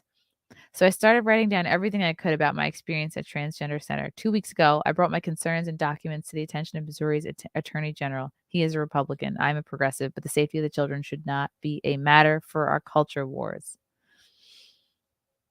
Given the secrecy and lack of rigorous standards that characterize youth gender transition across the country, I believe that to ensure the safety of American children, we need a moratorium on the hormonal and surgical treatment of young people with gender dysphoria. In the past 15 years, according to Reuters, the U.S. has gone from having no pediatric gender clinics to more than 100. A thorough analysis should be undertaken to find out what has been done to their patients and why, and what are the long-term consequences.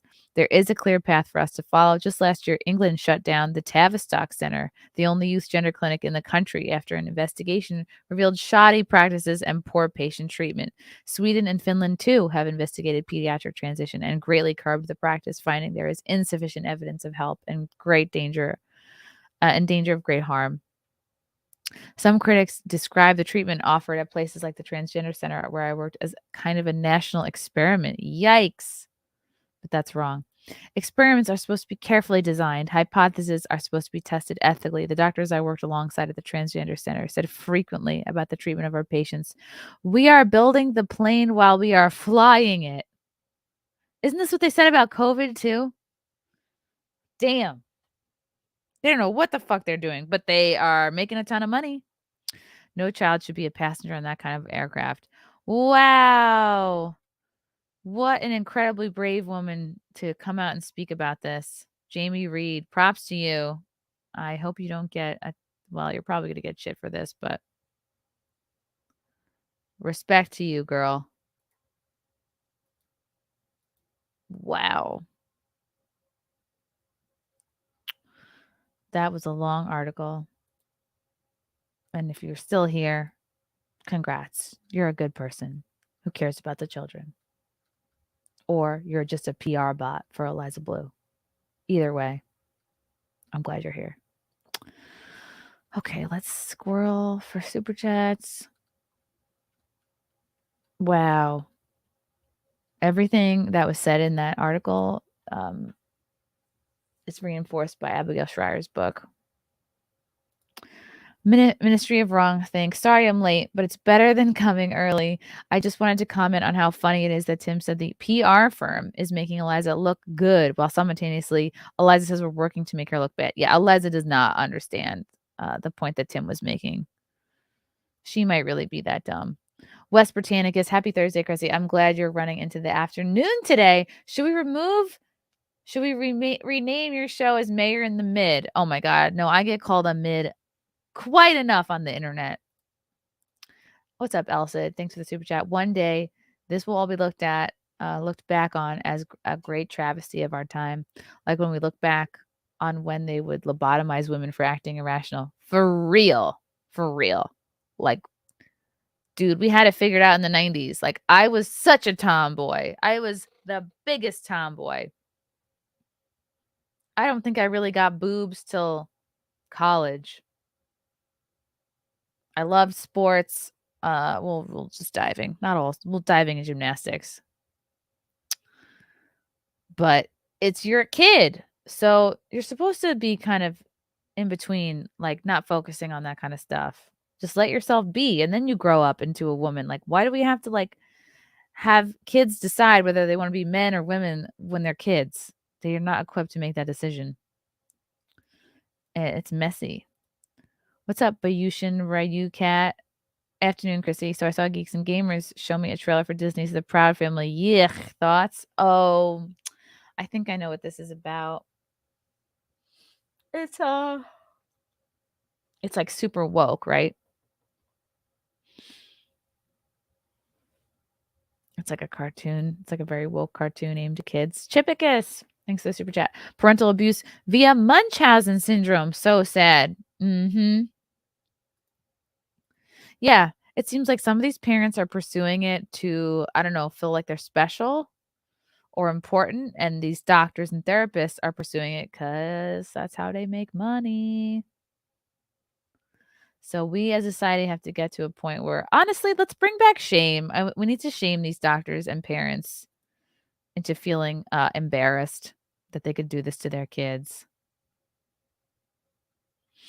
Because you're not going to change. Doctors and therapists are always going to want to make money. So shame is probably not going to work on them as much, but maybe the parents.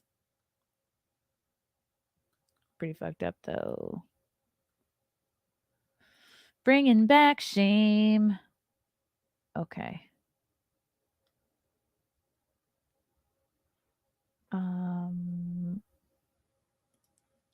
Thank you for sharing that article. Transitioning clinics won't want that long-term money. Yeah, isn't that disgusting? The doctor was saying, "Oh, why should we care about somebody who's not a patient of ours anymore?" That's gross.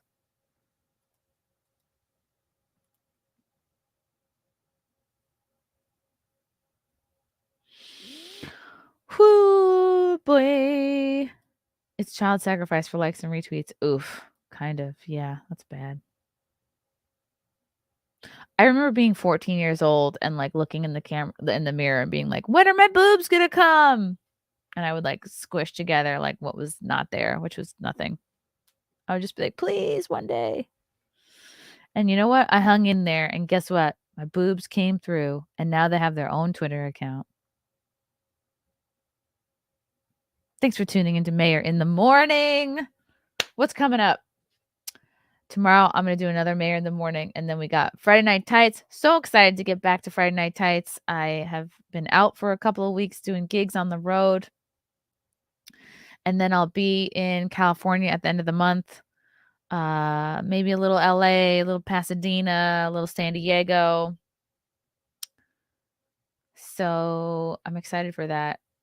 I gotta finish lining up my LA appearances. I think I'm gonna be filming I'm gonna be in somebody's documentary about January 6th. That'll be cool. And maybe I'll try to do Sam Tripoli's podcast. What? Come on. I've been going for like almost 2.5 hours, Fealty. Are you still blocked on Twitter? Yes, Venti is on FNT. This is really I don't know if they booked her because of what's going on or if it just worked out. But Brittany Venti is on FNT tomorrow. That's going to be so exciting. Tune in tomorrow, 4 p.m. Eastern to Neurotics YouTube channel. Yes, Davina, 100%. The lockdowns gave us a lot of time to think about the big lies that govern us. Man, I was in a Instagram K-hole and somebody was saying that and of course there's no proof of this. This is just fun to think about that there was like a spell that was lifted above human, that we were all under this spell that made us give a shit about celebrities and believe our politicians, and like the spell has been lifted and we're all waking up. Sounds pretty cool. I believe it. Okay. Anyway, guys, the moral of the story is stop shitting on Tim Pool. We don't know what his motivations are. Focus on the people who are focusing on the topics that you care about. You know? And yeah. Work out, drink some water, and I will see you tomorrow. Bye.